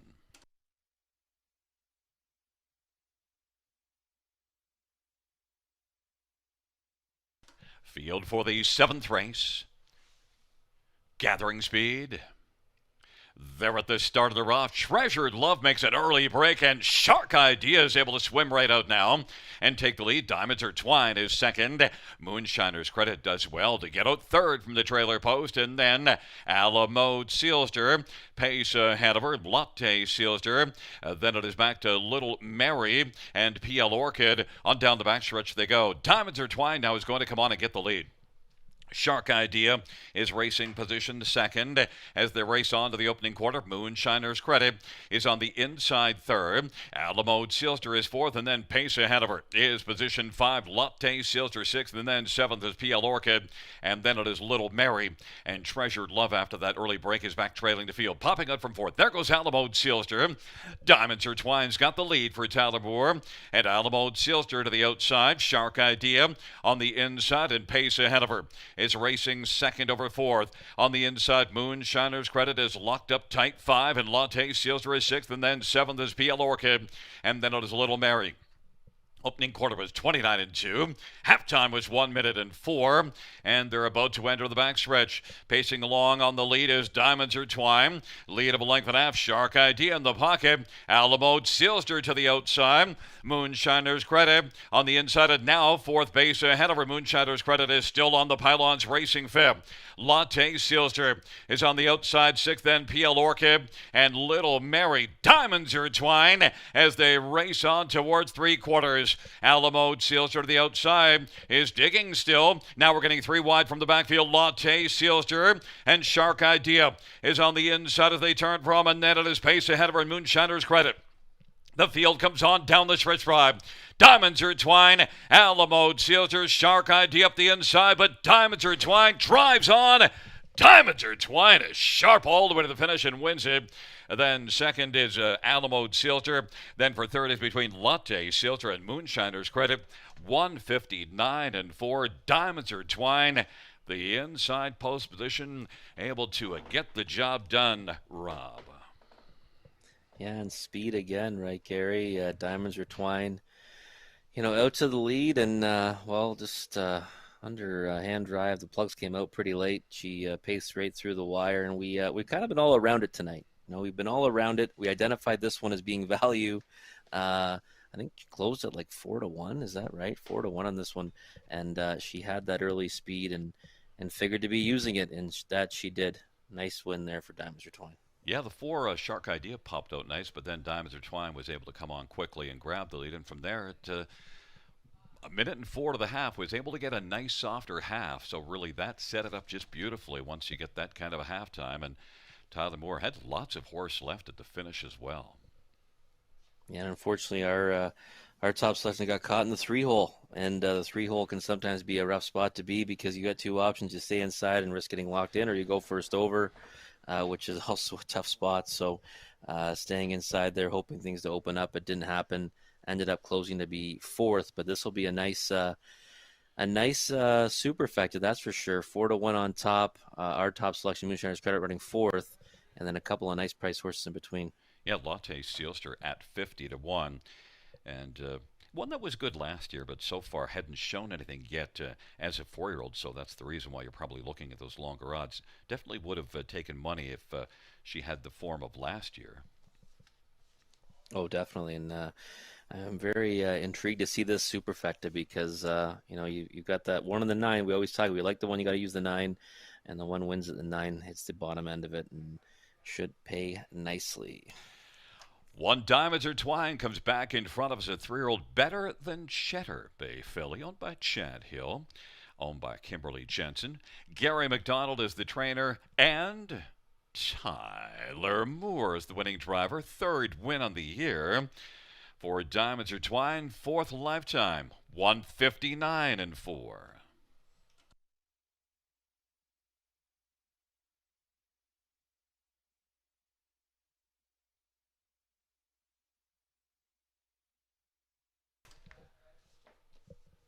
The seventh race payouts. One, diamonds are twined, 1040. 530 and 410. 3 Alamo Sealster, 830 and 690. 7 Latte Sealster, 940. The dollar pick three. Well, we'll give you the pick three later. $2 exactor, 66.90. Dollar tribe, 1819.55. The dollar superfecta. Well, here's the pick three, 47.20, because we want to get to that superfecta that Rob said he was curious to see. And it is 2,067.85. Numbers 1, 3, 7, and 9 on a dollar ticket.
Fans, no two driver changes race 11. Number 2, the devil you know, Travis Henry. That's race 11 2, the devil you know, Travis Henry. And note in the 11th race, scratch number 4, Storm Chaser.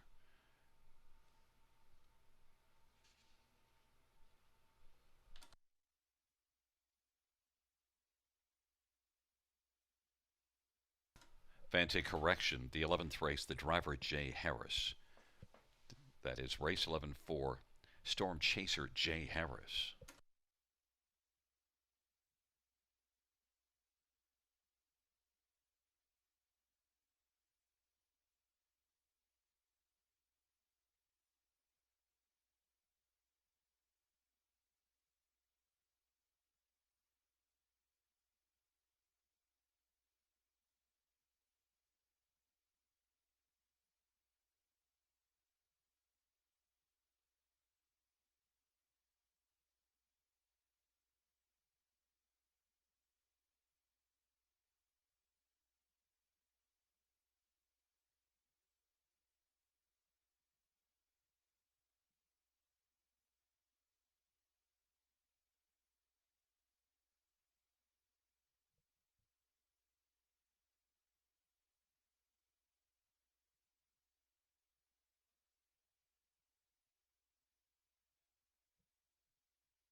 All right, it's time for race number 8. You know what that means? It's the start of the late pick 4. You want to sharpen your pencils and get one of those tickets in on the last 4 on the card. And this is going to be horses and geldings of the $7,000 claiming variety on the pace.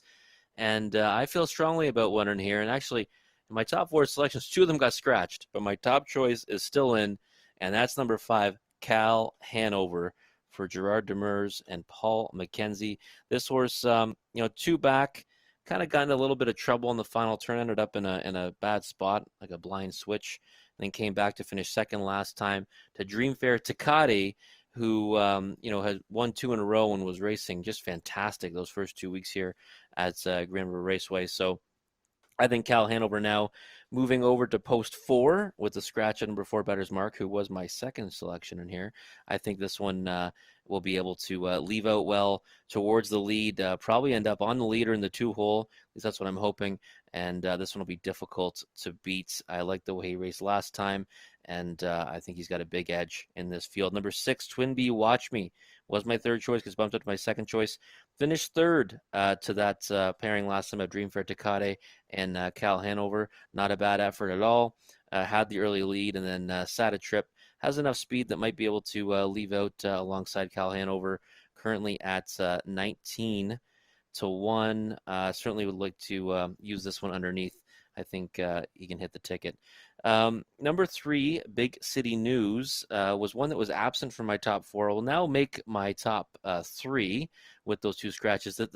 Not to knock this horse, but condition claimers, it looks like this horse is dropping down. He's definitely going down in price tag because his price tag last time was 15,000 plus allowance. Now he's 7,000 plus allowance. So, I understand the price tag goes down, but the spot's actually probably, in my opinion, at best a lateral move, maybe even a more difficult spot because these are open claimers. So condition claimers, obviously have to fit a lifetime condition. This horse only has 22,000 made in his life. I think this is a tougher spot than where he's been racing. I don't really look at this like it's a drop in class, but I will say that with the 2 scratches of Better's Mark and Mystic Messenger, I will put this horse in for third, but don't like the price of 6 to 5 because I'll be honest, like I said, he might go out there and win, but I do think this actually, in reality, is a tougher spot because that last claiming race, that 15,000 claimer was for non-winners of 32,000 life, and now you're facing horses that have earned a lot more than that. The other one I'd look at underneath is number 7, Top of the Morning. First time Lasix tonight, 14 years old, 39 lifetime wins, 245,000 in the bank. Finished third last time at Clinton on the lead a long way, and the start before that as well led a long way at Clinton and ended up finishing second, beaten ahead. 20 to 1 on the board right now. Definitely worth using this one underneath in the exotics. I think more than capable of landing somewhere on the ticket at a price. So I'm going to go with number 5, Cal Hanover. I'm a big fan of this horse. Think that he gets the job done tonight. And for second, number 6, Twin Bee Watch Me. Number 3, Big City News. Don't like the price of 7 to 5 or anything under 5 to 2 in that one. I'd be careful of. And then in for fourth, number 7, Top of the Morning, right now at 9 to 1. Again, this is race number 8. It's the start of the late pick 4. And we'll be back again shortly to take a look at this race further with Gary Guy.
Field 4, race number 8 on Parade 1, EA's Ideal. Brett McDonald for Jen Rankin and Brendan Chereau.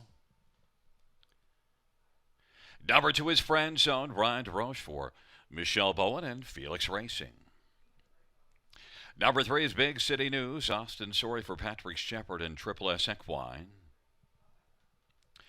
5 is Cal Hanover, Paul McKenzie for Gerard Demers and J.R. Merois.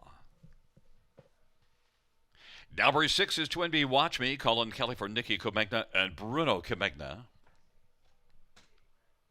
And number 7 is Top of the Morning, Travis Henry for Rachel Onoma.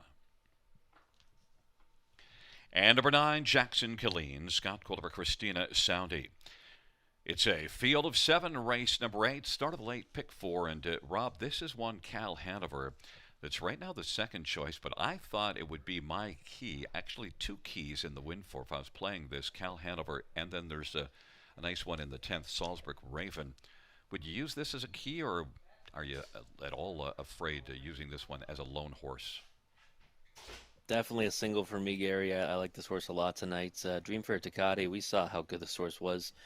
2 dominant performances. This one got in a little bit of trouble 2 starts back against that one, and last time finished as the runner-up. So for me, Cal Hanover, especially with these 2 scratches, is a single in the pick 4. And Cal Hanover, we've seen the speed hold up here this evening quite nicely. The track's been good. Well, Cal Hanover got a pocket trip last time, moves in 1 spot on the gate. Can he make it to the front, or is Big City News bolted off the gate at Georgian Downs last time out? Well, I mean, that one might bolt off the gate. I think that Cal Hanover is going to try to either leave out and get in behind that one, or maybe try to come around that one. I don't know what to make of Big City News in here. I know a lot of people look at the program and think that's a drop in class, but it's actually not. It's not a drop in class at all, actually. So 2 to 1 right now, too short of a price for me on that one. That's why I think Cal Hanover really kind of lays over this group. And the Bard of Gerard Demers, he's certainly been a sharp bar. And number 7, Top of the Morning, was my second choice in here. I'll tell you, I've seen this one race a lot. Classy veteran. Rachel does a nice job with this veteran. It's his last year racing, so they're going to get all they can, and he's going to try to get it to $250,000. He's only about 4,500 away from that. Top of the Morning, Rob, 17 to 1. Yeah, it's a big price on this one, especially considering the last 2 performances, and now this is 3rd start back off the bench. Classy veteran with 39 lifetime wins. The post 7 now isn't as difficult as it becomes post 6. I certainly think this one can get a piece of it. Down on the inside, 1 EA's Ideal is on the screen right now. This is one that's 14 to 1. I'd actually be willing to use this one somewhere in the top 3 in here, and you didn't use this one at all. And I'll tell you, he's a little hard sometimes to figure out, but he did race. He has some gate speed, and at Clinton, he actually at least was able to get up for a 4th. He put in a decent middle half before tiring late, and that one was after being off since the 1st of April, so it was one off the bench without a qualifier. Maybe it could be better here, and you get the inside. Maybe we can get the price horse on the inside to get a little farther up the ticket. Yeah, whenever you get a decent price on a horse with the rail, and Brett McDonald aboard, you've got to certainly take a look at the horse, especially underneath. I certainly don't fault you for using this one on the ticket. Number 6, Twin B Watch Me is on the screen right now, the one we're watching, and Colin Kelly driving now. A little bit tougher post, but it'll be post position 5. Was able to hit the ticket in this class last time out at a much larger price. Down to 14 to 1 now. Twin B Watch Me. Yeah, I think with Dream for Ducati in there, that was a tougher group than this one. Obviously, he wasn't even near Cal Hanover, so again, that is my top choice with a bullet in this race. I think that Twin B Watch Me deserves more respect than 14 to 1 though, off his latest, and now that was a start that came after not racing since November the 19th of last year. So I think that this horse should be a bit better tonight. Well, he's the one that you like in second, despite the odds. And actually, if you like it 5-6, you're happy that the 3 is drawing all that money. Now 8 to 5 on the board. We should again just see if we. Well, there is number 3, Big City News on the board, getting a lot of love, and we followed the money. But 0 for 11 in the win column, and yet 8 to 5. Yeah, 0 for 11 in the win column, and like I said, that last effort at Georgian Downs got to the lead, ended up fading, through the field and went off at 15 to 1 in there, and that's condition claimers now owners at 32,000 life. That doesn't really, in my opinion, stack up too well against an open $7,000 claimer. So I'm happy to go against this one. Well, you are getting the now 9 to 1 horse as a second on your ticket, as you have it 5, 6, 3, 7 with the couple of scratches. We have the 4 and the 8 out of here. But both Rob and I think that Cal Hanover is the one to look at here and is the favorite at 3 to 2 to start the win for, taking up positions. EA's Ideal, Friend Zone on the inside, Big City News, Cal Hanover, and to the outside, Twinbee Watch Me, and top of the morning, the second tier, Jackson Killeen. It's a field of 7, 8th race on a soggy Friday evening. Field for the 8th race. Approaching the start. And they're off. Big City News and Cal Hanover, the first two to burst off the gate. Big City News, Cal Hanover, EA's Ideal. Now is going to press through along to the inside. And then racing fourth into the backstretch, Jackson Killeen comes out well. Then it is Friend Zone, Twinbee Watch Me, and top of the morning, relaxed away, trailing the field. It is Big City News who's got the early lead. And EA's Ideal filling the pocket at 14 to 1. Then Cal Hanover is third in the early going, in front of Jackson Killeen and Friend Zone, Twinbee Watch Me, and top of the morning. Big City News at 2 to 1. Leads past the opening quarter, 28 and 3.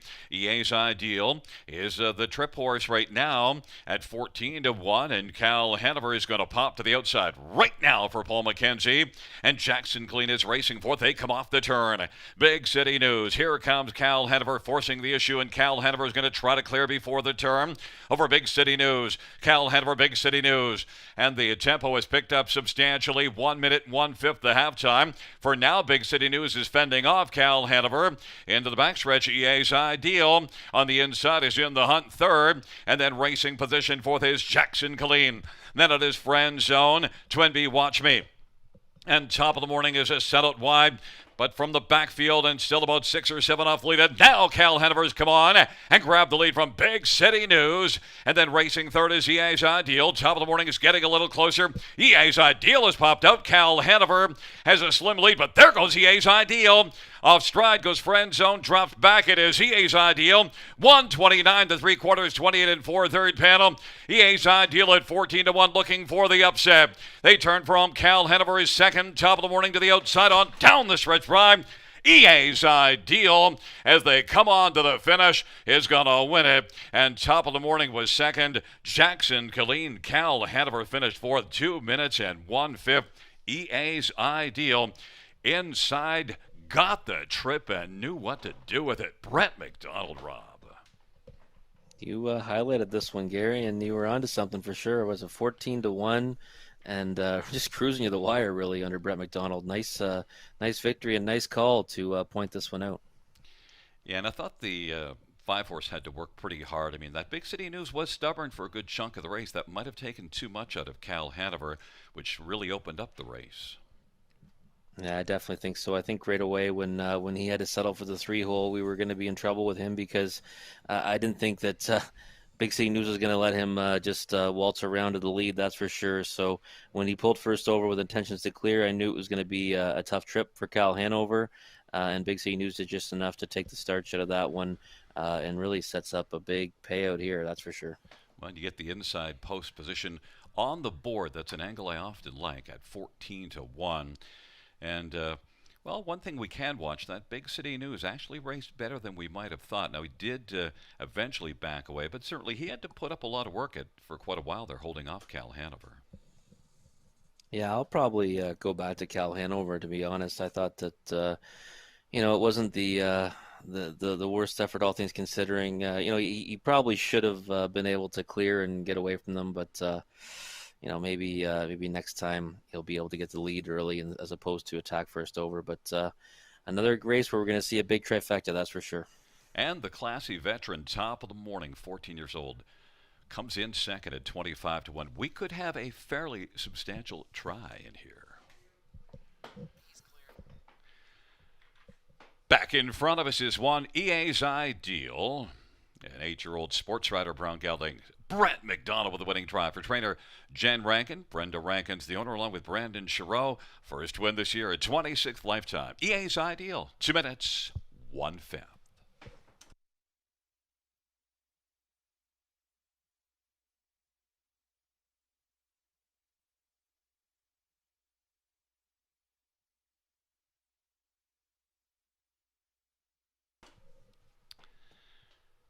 The 8th race payouts 1, EA's Ideal, 3130, 1280, 680, 7, top of the morning, 2610 and 980 of 9, Jackson Killeen, 920.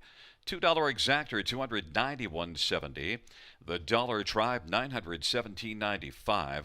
A 20-cent superfecta, 2,275.09. Ka-ching.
All right, well, it's time for race number 9. We've got Horses and Geldings non-winners at 10,000 life, and I'm going right back to a horse that's been really impressive in his last two, and that's number 7, Alvin Brickrock. Not understanding the price right now at 21 to 1, that's for sure, because this horse has been a lights-out winner in 2 straight. His sophomore season, he's 2 for 2 for Carmen Occhiello and Mark McKinnon in the bike, and again, 21 to 1 seems crazy, even from that 7 post, because he's been showing serious speed off the gate. He's proven that he can handle even adversity through the middle piece of the mile and then finish strongly. 85 cents to the dollar last time, and Elmer is a 5,000 life, 24 to 1 right now, and Elmer is a 10,000 life. That price won't hold up. We'll see a much shorter price come post time. In for second, 2 for Tripping. This horse was a nice effort on June 11th on opening night from the rail. Ended up finishing second to Saltwater Savage. That rival's gone on to race at Mohawk Park now for a start where he finished third. He'll be back there again, I believe, on Monday night. And this one came back with another nice effort last time, getting away 7th off the gate from post 5, closing well to finish second to Twin B Powerball, who was a very impressive back-to-back winner on both June 11th and the 18th here at Grand River Raceway. So 2 for Tripping definitely merits respect. And 5 to 1 on that one, which is also quite surprising, but it's still early. The odds board will likely change a lot before we get to post time. Number 6, Gambling Addiction. That was one that I desperately needed for second last time at nearly 30 to 1. And Jay Harris almost got this one into the place spot. He missed by the slimmest of margins under the wire to finish third after coming out around a rival to pick up the second spot behind Twin B Powerball before giving it up to 2 for Tripping, who came from well out of it to claim that runner-up position. Gambling Addiction I like for third, and right now he's 16 to 1. That's a big price on him too. And in for fourth, number 3, Seize Control. Dominant winner last time, and I was on him for that one. He had the rail, though. He moved to the lead before the half and won by a pretty wide margin. I would say, though, this is a tougher spot, and I mean, their top choices do making the same transition, but I do think he was a more impressive winner in his two than Seize Control was in his latest. But take nothing away, it was still a solid win, and he should be considered. I just be looking at him underneath. I do not have number 2, Party in the Shadows, who right now is your 9 to 5 favorite in my top 4. Third start back for Kyle Boston. So we have been saying that Kyle Boston's horses do get better with every start. So this horse might be on the move for a big improvement tonight off his first 2. 2 for 6 last year. Definitely, worth a look from the inside post, but 2 to 1 is way too short for me. Number 7, Alvin Brickrock, now finally taking that money that we were expecting down to 3 to 1, and he'll probably continue to drop down in price as we get closer to post. But we'll come back and take a further look at this race with Gary Guy just after the post break.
Field for the ninth race on Parade 1, Finn T. Sealster, Paul McKenzie for Lyle Greenwich.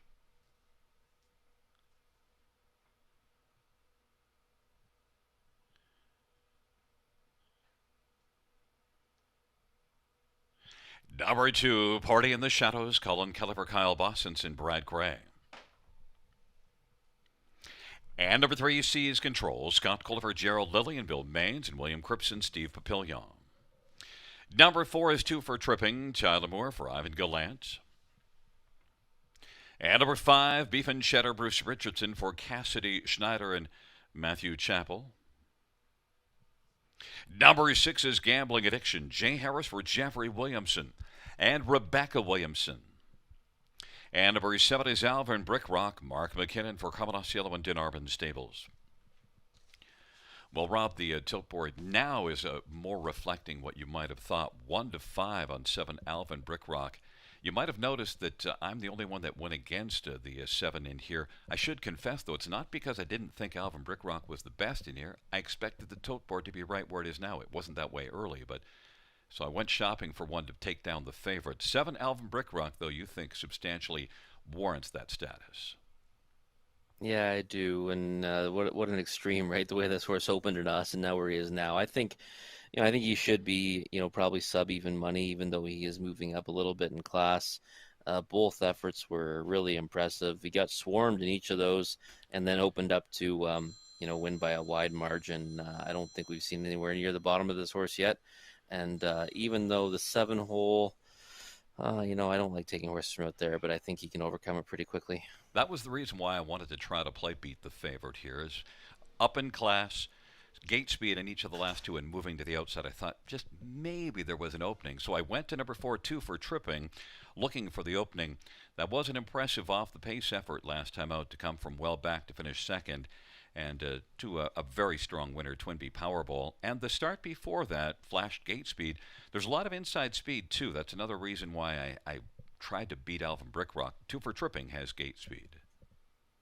Yeah, you know what? I kind of thought this horse was one that needed the front end, and last week he showed us that he can do it from anywhere, because that was a real nice mile. I watched that replay a couple times, and I remember I needed Gambling Addiction in for second, and I thought I was home and cooled, and this horse nailed him right at the wire. So I was impressed by that, and 5-2 is not a bad price on this one. You mentioned Gambling Addiction. There is that one on the track right now. Jay Harris, a little tougher spot, but did battle the last race, came out and did a lot of the work. Gambling Addiction.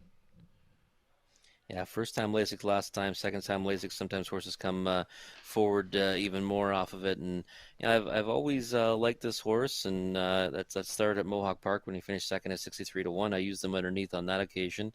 Was hoping for the same result last time. Did okay to finish third, and he might continue to get better. I mean, he did. It was his first start back since the shutdown last time. So the second start, 3-5 on the board now. Yikes. We talk about a horse, Gary, and they take money. That's crazy, isn't it? Yeah, the odds have flipped dramatically. Now, early in the betting cycle, number 2, Party in the Shadows. I was going to look at 3 Seize Control, but I want to jump to Party in the Shadows only because it took so much money early. There's one thing when you look at that June 11th line, it's better than it looks because you see the half of a minute in 1 and the race goes in 56-1. That usually doesn't happen. So Party in the Shadows did pace his back half in 56. Yeah, and it looks like he probably didn't really get a chance to strut his stuff, and definitely not in his latest, that's for sure. Got away 9th from the 8-hole. We know that's not a recipe for success. Made up positions, but was following 2 for Tripping and couldn't stay with that one. So, I don't know. 6-1, I think still might be a bit short on this one, even though he was a lot short earlier on. 2 for Tripping, if you don't want to bet the favorite here, is probably a better option at 5-2. Number 2, Party in the Shadows, is currently 6-1, and well, if you always try to throw the 25-1, I'm not sure that Finn T. Sealster can fit in here, but the one horse can sometimes get a trip, and I've seen this one wire a field at Flamborough. But it was a maiden class back in December, now has fallen to 8-1. But the fans have made it to number 7, Alvin Brickrock, the one we thought should be the favorite, 6-5, even a little bit better price than you might have thought, although it may well drop right down under even money, Rob, before we have the final odds. Field for the ninth race. Taking up positions. Finn T. Sealster, Party in the Shadows on the inside. In the center, Seize Control, Two for Tripping, and Beef and Cheddar. To the outside, Gambling Addiction and Alvin Brickrock.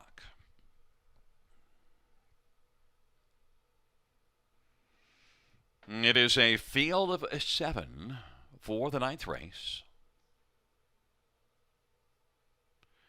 They're into the stretch drive, gathering speed, approaching the start.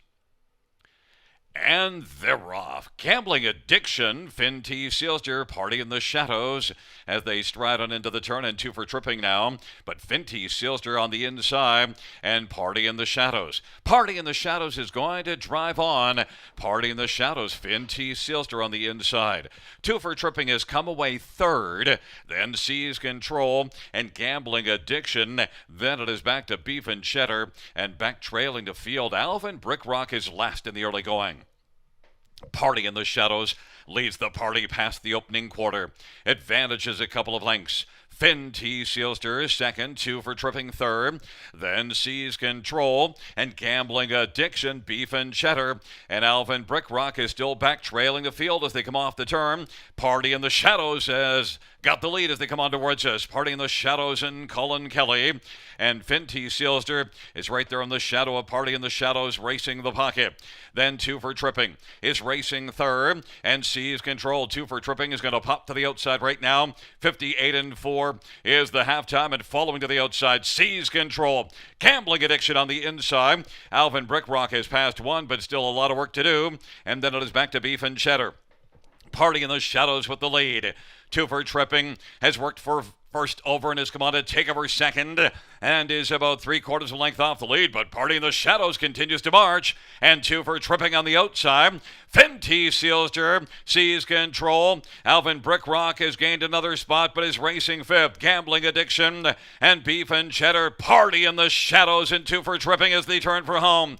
And third is Seize Control. Then Alvin Brickrock and Finn T. Sealster, they turn on down the stretch drive. Party in the Shadows on down the stretch drive they come. Party in the Shadows is going to party on. And then second is close, but it looked like Seize Control collared second over Two for Tripping. And Alvin Brickrock 156-2. Party in the Shadows, a sharp mile. And the tote board was trying to tell us something.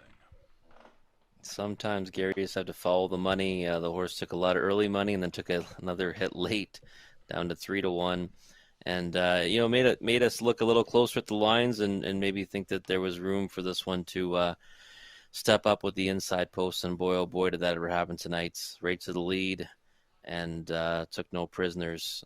Third start back for Kyle Boston. So that might be the formula going forward. Something for us to watch for. Yeah, the speed held up really nicely there as well. Also, the post position might have gotten the better of Alvin Brickrock. Simply did not leave with the inside gate speed and then just had too far to come. Yeah, you were right in trying to beat that one. You said inside speed. Well, guess what? Every horse left off the gate, and it spun him out. He was trying to leave, and he ended up getting away last because every horse went forward off the gate. And when that happens and you got the outside post, you're pretty much done for. Just a nice effort by the winner, and I think there might be some takeaways for us on some other ones in the field for next time. I think one of it might have been Two for Tripping actually coming first up because of Two getting off the gate so well. Actually raced a pretty nice trip and did finish second. Yeah, it looked like he was hanging around there, that he might actually finish alongside the winner, and then obviously Party in the Shadows broke away closer to the wire, but nice effort from Two for Tripping. I think next time he's definitely one to come back to.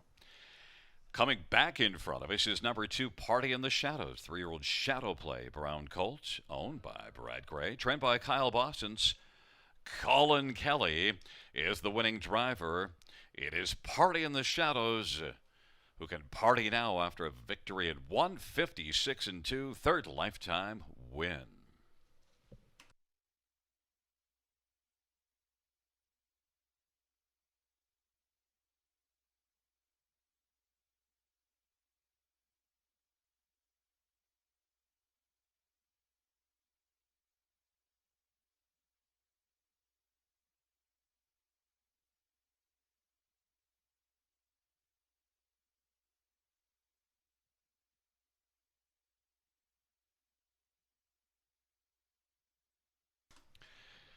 Ninth race payouts to Party in the Shadows, $830 to $63. 402 for tripping, 320 to 43. Seize control, 330. $2 exactor, 28.40 at the dollar try, 51.65. Dollar superfecta, 100, 54.25.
All right. Well, the rain continues to fall here in Elora at Grand River Raceway. We've now reached race number 10. You know what that means? It's time for the late double. So get your late double tickets in. And this is going to be for Fillion Mares, claimers, $15,000 for non-winners, is $72,000 lifetime. And on this one, it's pretty hard for me not to go back to number 4, Salisbrook Raven. After her last effort here on June the 18th, she had the rail that day, but she got away second off the gate, moved to the lead, and just opened up with pretty much every stride to win by 3.5 at 75 cents to the dollar. She beat Big Diamond, who we saw earlier tonight, and this one was an impressive winner in 154 and 3. She had a conditioning edge over rivals on that night. Definitely after racing south of the border during the shutdown, but I think there's no reason why she can't leave out once again tonight from post number 4 to get to the lead, or at least near the lead very early on. 6-5 looks like the appropriate price on this one. And for second, number 1, Watch Me Dance. This horse has speed as well, gets rail control. Last time, went a long way on the front end. Georgian Downs had to settle for second when all was said and done. So I think this one will be pushing out.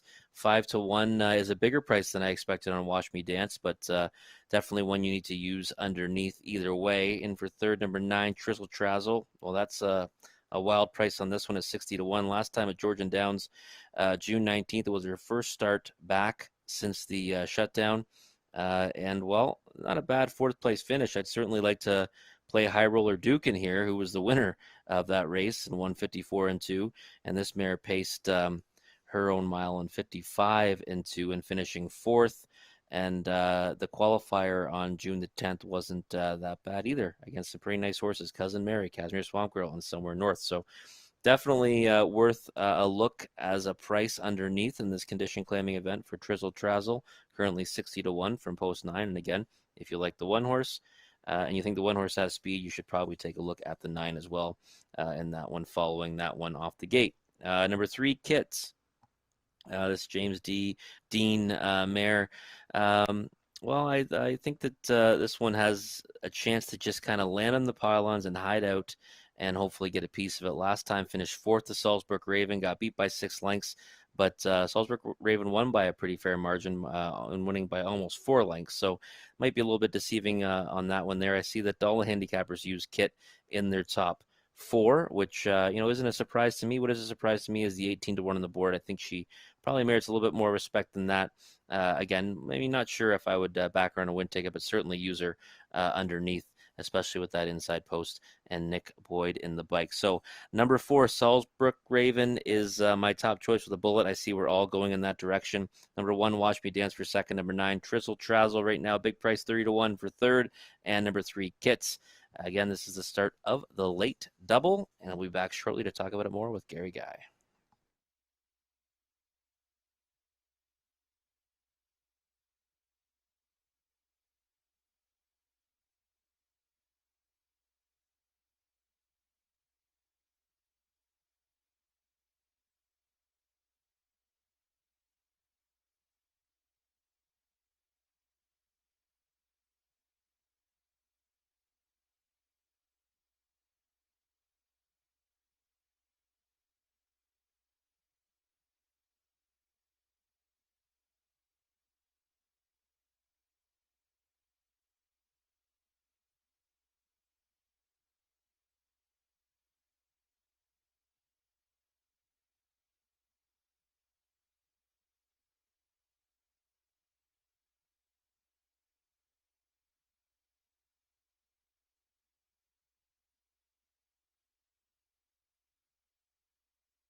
field for the 10th race on parade. One, Watch Me Dance, Mario by Adoja for Chris Rogers.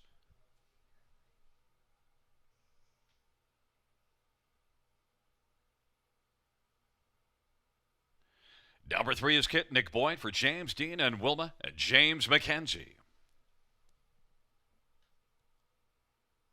Number 4 is Salzburg Raven, Brett McDonough for Ron McDonald. And number 5, Cocoa Beach DeVee, Colin Kelly for Daryl Roberts and Mark Kerr. Number 6, Stonebridge Drama, Scott Calder for Patrick Bissett and Gary Stoddard. Number 8 is Rosella, Austin Sorry for Daryl Laver and Leanne Davidson and John Webb. 9 is Trizzle Trazzle, Paul McKenzie for Todd Ratchford and ECS Racing.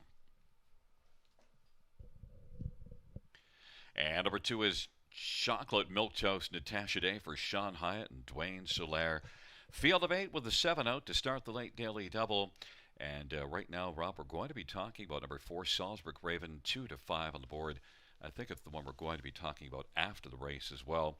And if you're worried about making the front and then tiring on the lead, that's not been the outcome this evening. In fact, I should mention the track variant is listed as only off 1 second. Last race, 56 and change. It's been holding up really nicely. Yeah, I think you're right about this one, Gary. I don't. I keep trying to look at a scenario for Salzburg Raven to maybe get beaten here, and I just can't find it. The front end's been holding up.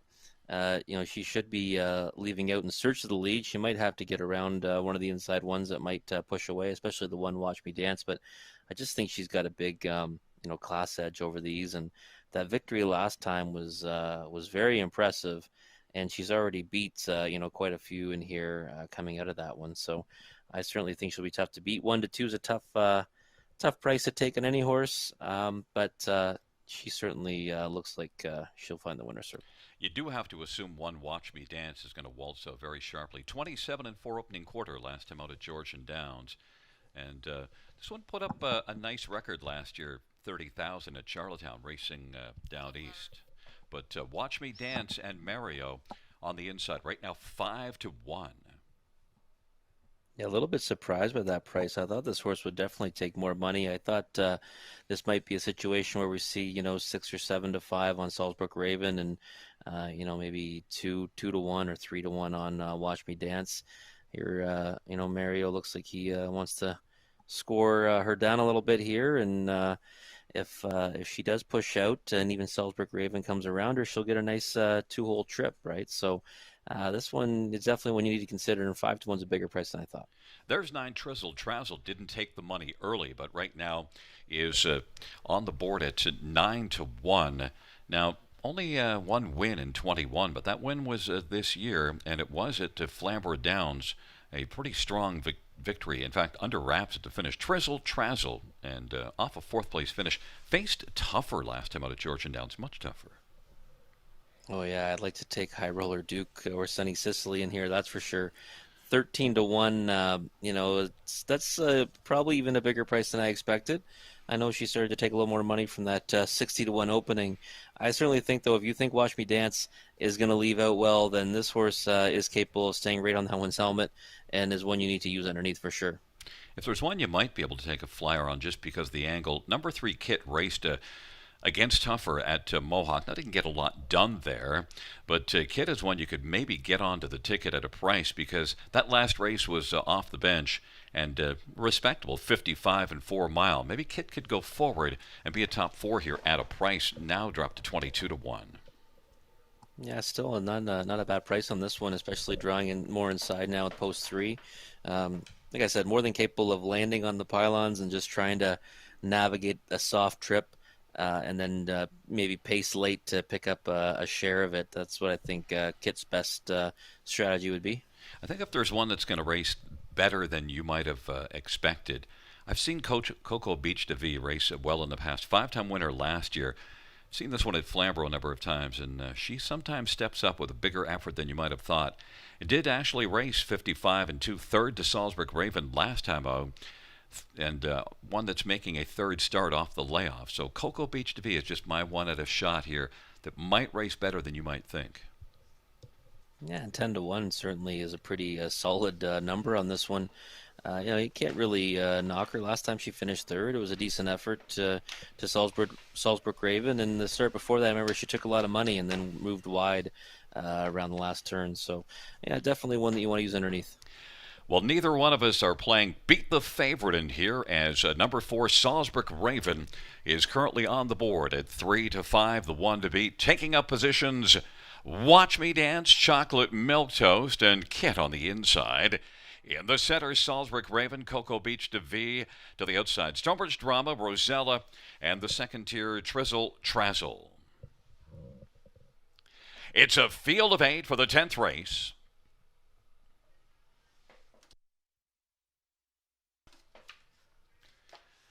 Field 4, race number 10. Gathering speed approaching the starts. And they're off. Kit leaves with Salzburg Raven down to the inside. Watch Me Dance. And on the outside, Stonebridge Drama as the field hustles around the first turn. But Kit is able to come on and grab the early lead. Salzburg Raven, though, is going to continue to drive on the outside. Salzburg Raven is going to march on the outside and now sweep up and is going to clear to the lead. Kit now is filling the pocket. Watch Me Dance is racing position third. Then it is Trizzle Trazzle, Cocoa Beach DeVee. Then it is back to Stonebridge Drama and Chocolate Milk Toast, racing trailing the field as they work on around the turn. And it is Salzburg Raven as they work their way off the turn. 27-4, the opening panel. That is Kit, who is right there enjoying the view in the pocket. Watch Me Dance is racing third. Here comes Trizzle Trazzle now to work first over. And Trizzle Trazzle is coming with authority in the outside to challenge the favored Salzburg Raven. Kit is racing third. There goes Cocoa Beach to V to the outside, second over fourth. Watch Me Dance is fifth, then Stonebridge Drama and Chocolate Milk Toast and Rosella. Off a half of 58-4, they work their way into the backstretch. Salzburg Ravens got the lead. Trizzle Trazzle at 22-1, looking for the upset against the 2-5 Salzburg Raven, and has only been a head off the lead. And then to the outside, Cocoa Beach to V. Now is come on to take over third. Kit is on the inside, racing fourth. Trizzle Trazzle leads it a nose, but fighting on the inside. Salzburg Raven is now fought back on the inside and leads it by a neck. 3/4, 127-1. And Salzburg Raven, Trizzle, Trazzle, Cocoa Beach to V, and Watch Me Dance and Kit as they turn for home, and then Stonebridge Drama and Chocolate Milk Toast. But it is Salzburg Raven on down the stretch drive. They come. Salzburg Raven charging late as Cocoa Beach to V to finish second. Then Trizzle, Trazzle, and Watch Me Dance. 156 flat. Salzburg Raven, well, got looked in the eye and said, I'm having none of that. I'm going to drive right on, Rob. Yeah, just much the best right there. I don't think Brett McDonald was ever worried. Both drivers looked like they were kind of playing possum with each other on the front there, Trizzle Trazzle and Salzburg Raven, but more horsepower in the hands of Brett McDonald. Easy win there for Salzburg Raven, and I'm happy to get Trizzle Trazzle on the ticket still. I had nice price to land third and actually split by Cocoa Beach to V, the one that you thought might come up with a big effort at a decent number. Well, at least race better than we might have thought, just based on what I've seen from that mare in the past. Cocoa Beach to V does manage to make the exactor ticket. It's a 4.591, mile of 156. Brett McDonald also, I thought it was really nice the way that yeah, he wanted the front, but he didn't feel like he had to get there in a hurry. Yeah, I like that too. He saw that Kit made the lead, and he just kind of marched up instead of getting into any kind of a battle early. He kind of marched up methodically enough that he was able to shut down the second quarter in 31 seconds, which is always a big help later in the mile. Yeah, that's a huge breather. It's pretty much you would have said over from there, but actually still had to fend off Trizzle Trazzle, so you give him full marks for being able to do that. But he was the best in there. The tote board said that. And she said that by her performance, winning for Brett McDonald in 156 as the track still is holding up well under the rain.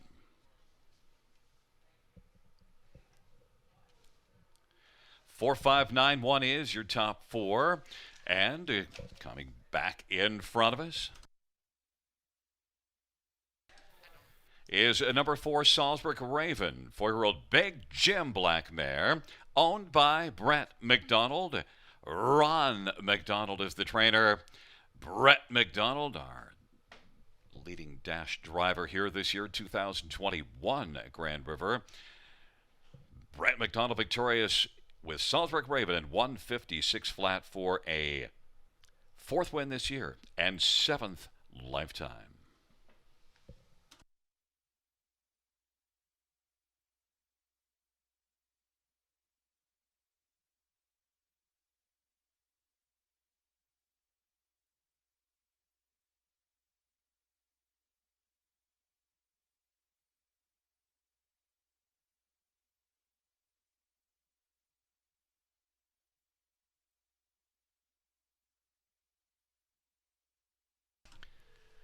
The 10th race payouts for Salisbury Raven 280, 240, 235. Cocoa Beach to V 610, 350. 9 Trezzle Trousil 270. $2 exactor 1970. The dollar try 69, $65 super 212.05.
All right. Well, time flies when you're having fun. We've reached the final race of the evening. Before we take a look at this one, though, just a reminder June the 30th, we'll be welcoming back fans to Grand River Raceway. I believe the number will be 500. And we have a lot of people inquiring about how they get on the list. Well, early next week, we will have an online registration form. So make sure you follow us on all our social channels Facebook, Twitter, and, of course, our website to see when that form will go live. But it will go live early next week, and you're going to want to reserve your spot to come out the first night that we'll be having fans back in a very long time at Grand Raceway, and that will be on June the 30th. All right, let's take a look at this 11th race. Horse and Geldings now owners of 17,500 lifetime. And, well, I was hoping to get a decent price on a horse here, and that's not going to happen. It doesn't look like because First Glance has opened off at 1-2. And I think that he certainly merits favoritism off his latest effort, but not that low, that's for sure. Trailing post, well, we haven't learned our lesson with that one yet tonight, apparently, because I'm going right back there again with this Roan gelding by Thinking Out Loud for the stable. A nice win on June 12th at Kawartha Downs at 60 cents to the dollar in non-winners of 2. And then last time here at Grand River Raceway had post 8. Got away 9th, went up the inside on the last turn, and then rolled wide with a lot of pace and was closing quickly on a dominant winner in Harper's Hat Trick, who would have been in here with post 8, but did get scratched out of the event. Now I certainly think that if you liked Harper's Hat Trick in here, which many probably would have, you have to look at First Glance because this horse was closing rapidly late, came home in 57 seconds flat. And really didn't get an opportunity to do much racing until the very end of it. So First Glance is my top choice. Underneath, I'm going to Strong Enough. Well, this horse right now at 6-1. That's a giant size price on Strong Enough, making his third start back last time against much tougher at Mohawk Park. So this is a definite opportunity for this horse, and might be trying to get forwardly placed, or at least in a position where he can make a move in the middle part of the race. 5-1 again, big price on Strong Enough. Number 7, Mr. John made a break last time. Impressive winner though, 2 back on opening nights. Definitely one that merits consideration. Difficult post, of course, post 7. But Brett McDowell might be able to navigate this one with a decent trip, and 6-1 is certainly not the worst price on Mr. John. And then I'm going to go right down to the inside. The Devil You Know, number 2, has had the trailing post in his last 2, now gets his nose on the gates. A couple of decent efforts, the last couple.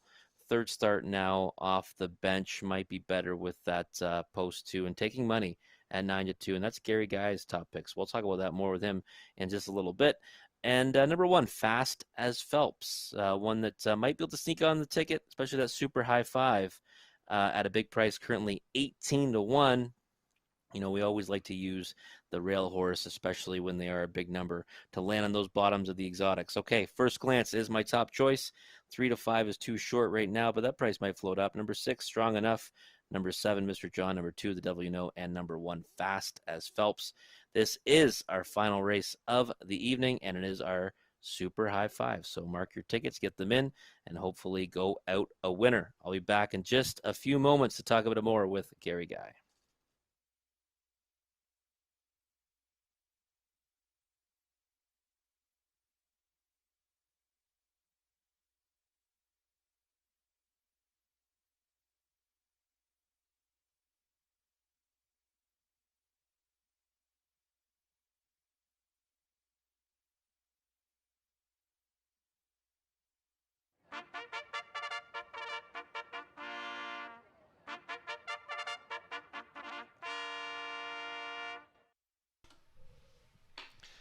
Field for the 11th race on parade. 1, Fast as Phelps, Colin Kelly for Sean Hyatt and Dave Simpson and Michelle Sherman. Number 2, The Devil You Know, Travis Henry for Isabel Darvaux and Duncan and Shirley Bust. Number 3 is not there, but 4 is Storm Chaser, Jay Harris for Ryan Stewart and Lisa Stewart. 5 is Dance Machine, Austin Sorry for Courtney Robson and Julie Sagan. Number 6, Strong Enough, Lauren House for Samuel Taylor.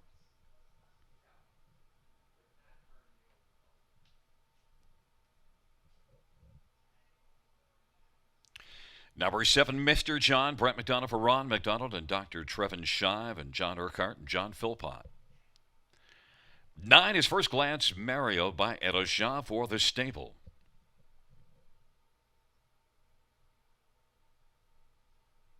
And there is number 3, Fenkele Einhorn, Scott Quiller for Peter Finnegan and Michelle Brennan and Randall Urquhart.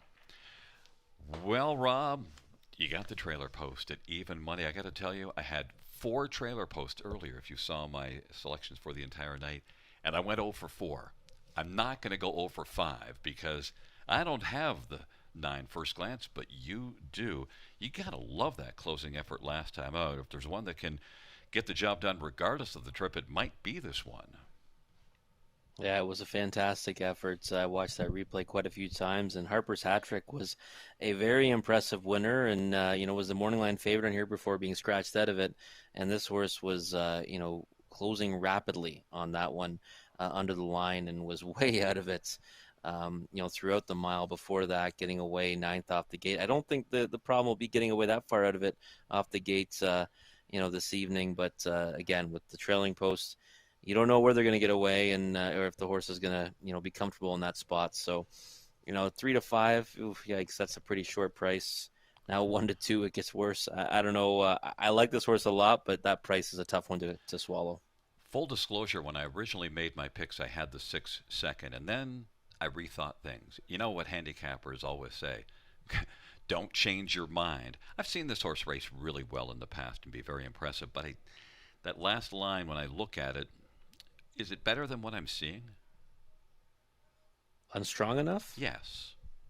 Yeah, I would definitely say so. I like the back half 55 and 4, and that's a pretty solid group at Mohawk Park. There's some decent horses in there. No Free Lunch is a good one. Stonebridge Rex, Mustang Beach has been a winner already this season, so I don't mind the effort, to be honest. And this is now 3rd start off the bench.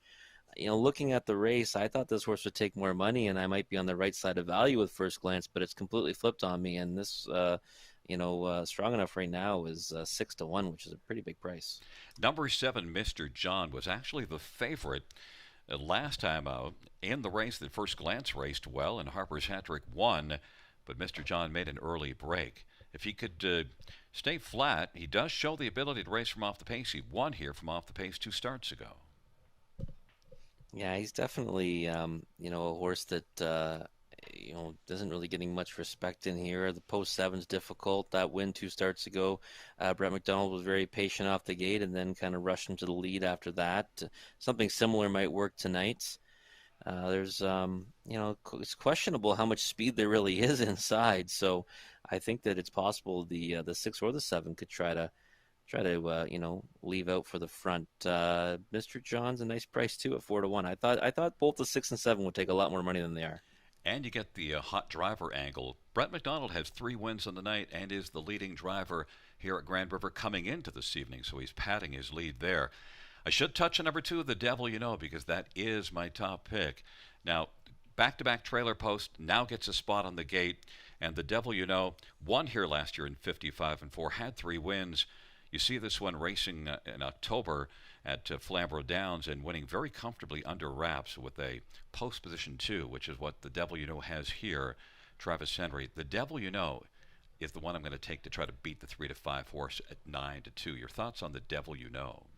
Yeah, you know what? I like the angle, right? Trailing post 2 in a row. We've seen the havoc that post can cause horses, and now a nose on the gate. That's a big difference.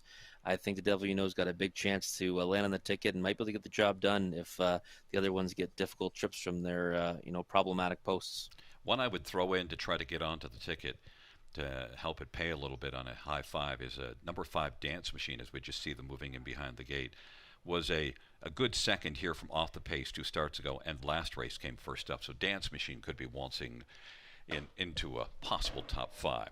The 11th race, it is a field of 8, taking up positions fast as Phelps, The Devil You Know, Fenkele Einhorn on the inside, Storm Chaser, Dance Machine on the center, to the outside, Strong Enough, and Mr. John, and the second tier first glance.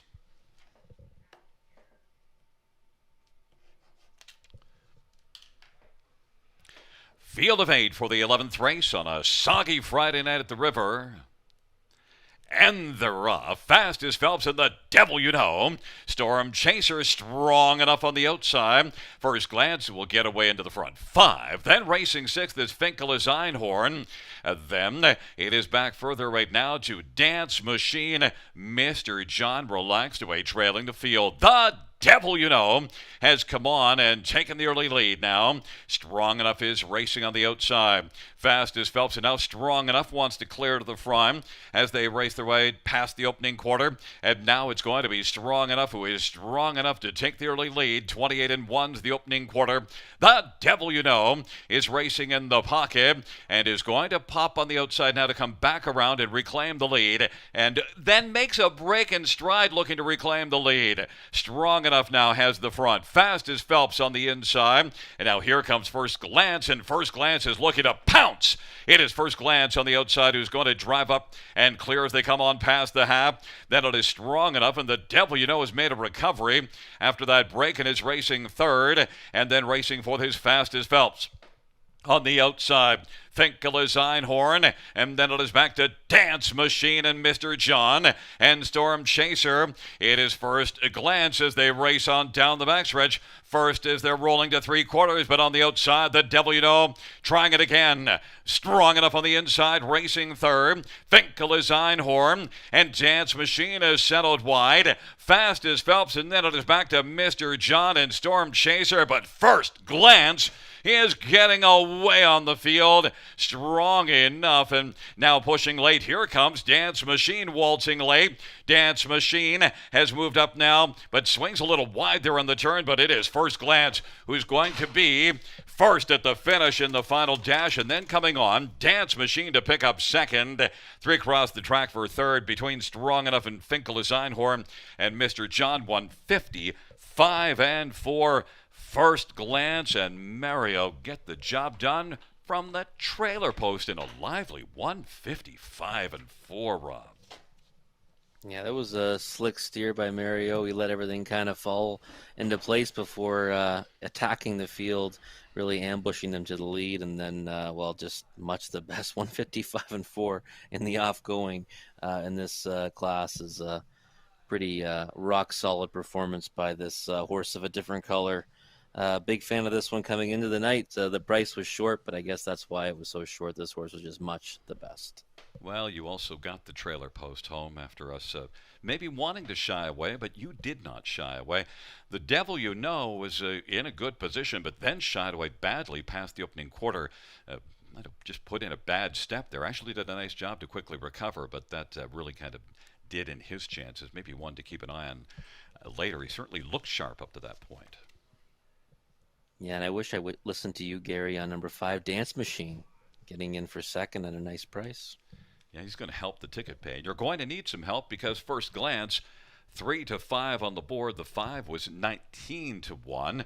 The top 5 are 9, 5, 6 there. Is Strong Enough third.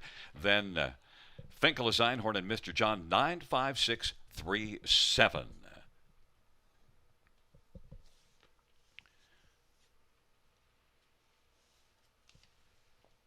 Coming back in front of us is the 11th race winner, 9 First Glance, Mario by Eroja, a 3-year-old Thinking Out Loud, Roan Gelding, owned by the stable, trained by Mario by Eroja, who's also the winning driver. It's the 4th win for First Glance and the 2nd this year, 155 and 4.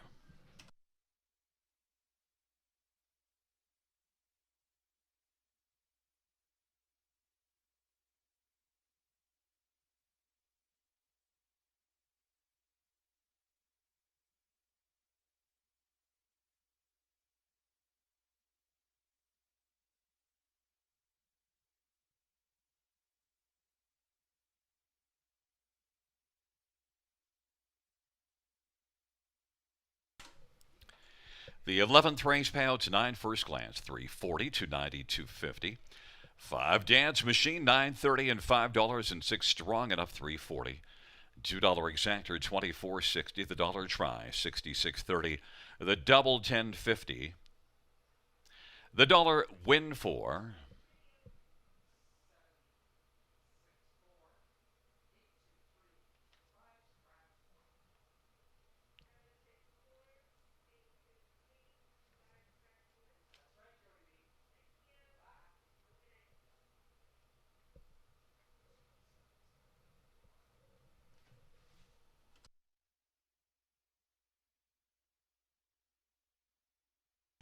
the dollar win for 460.20.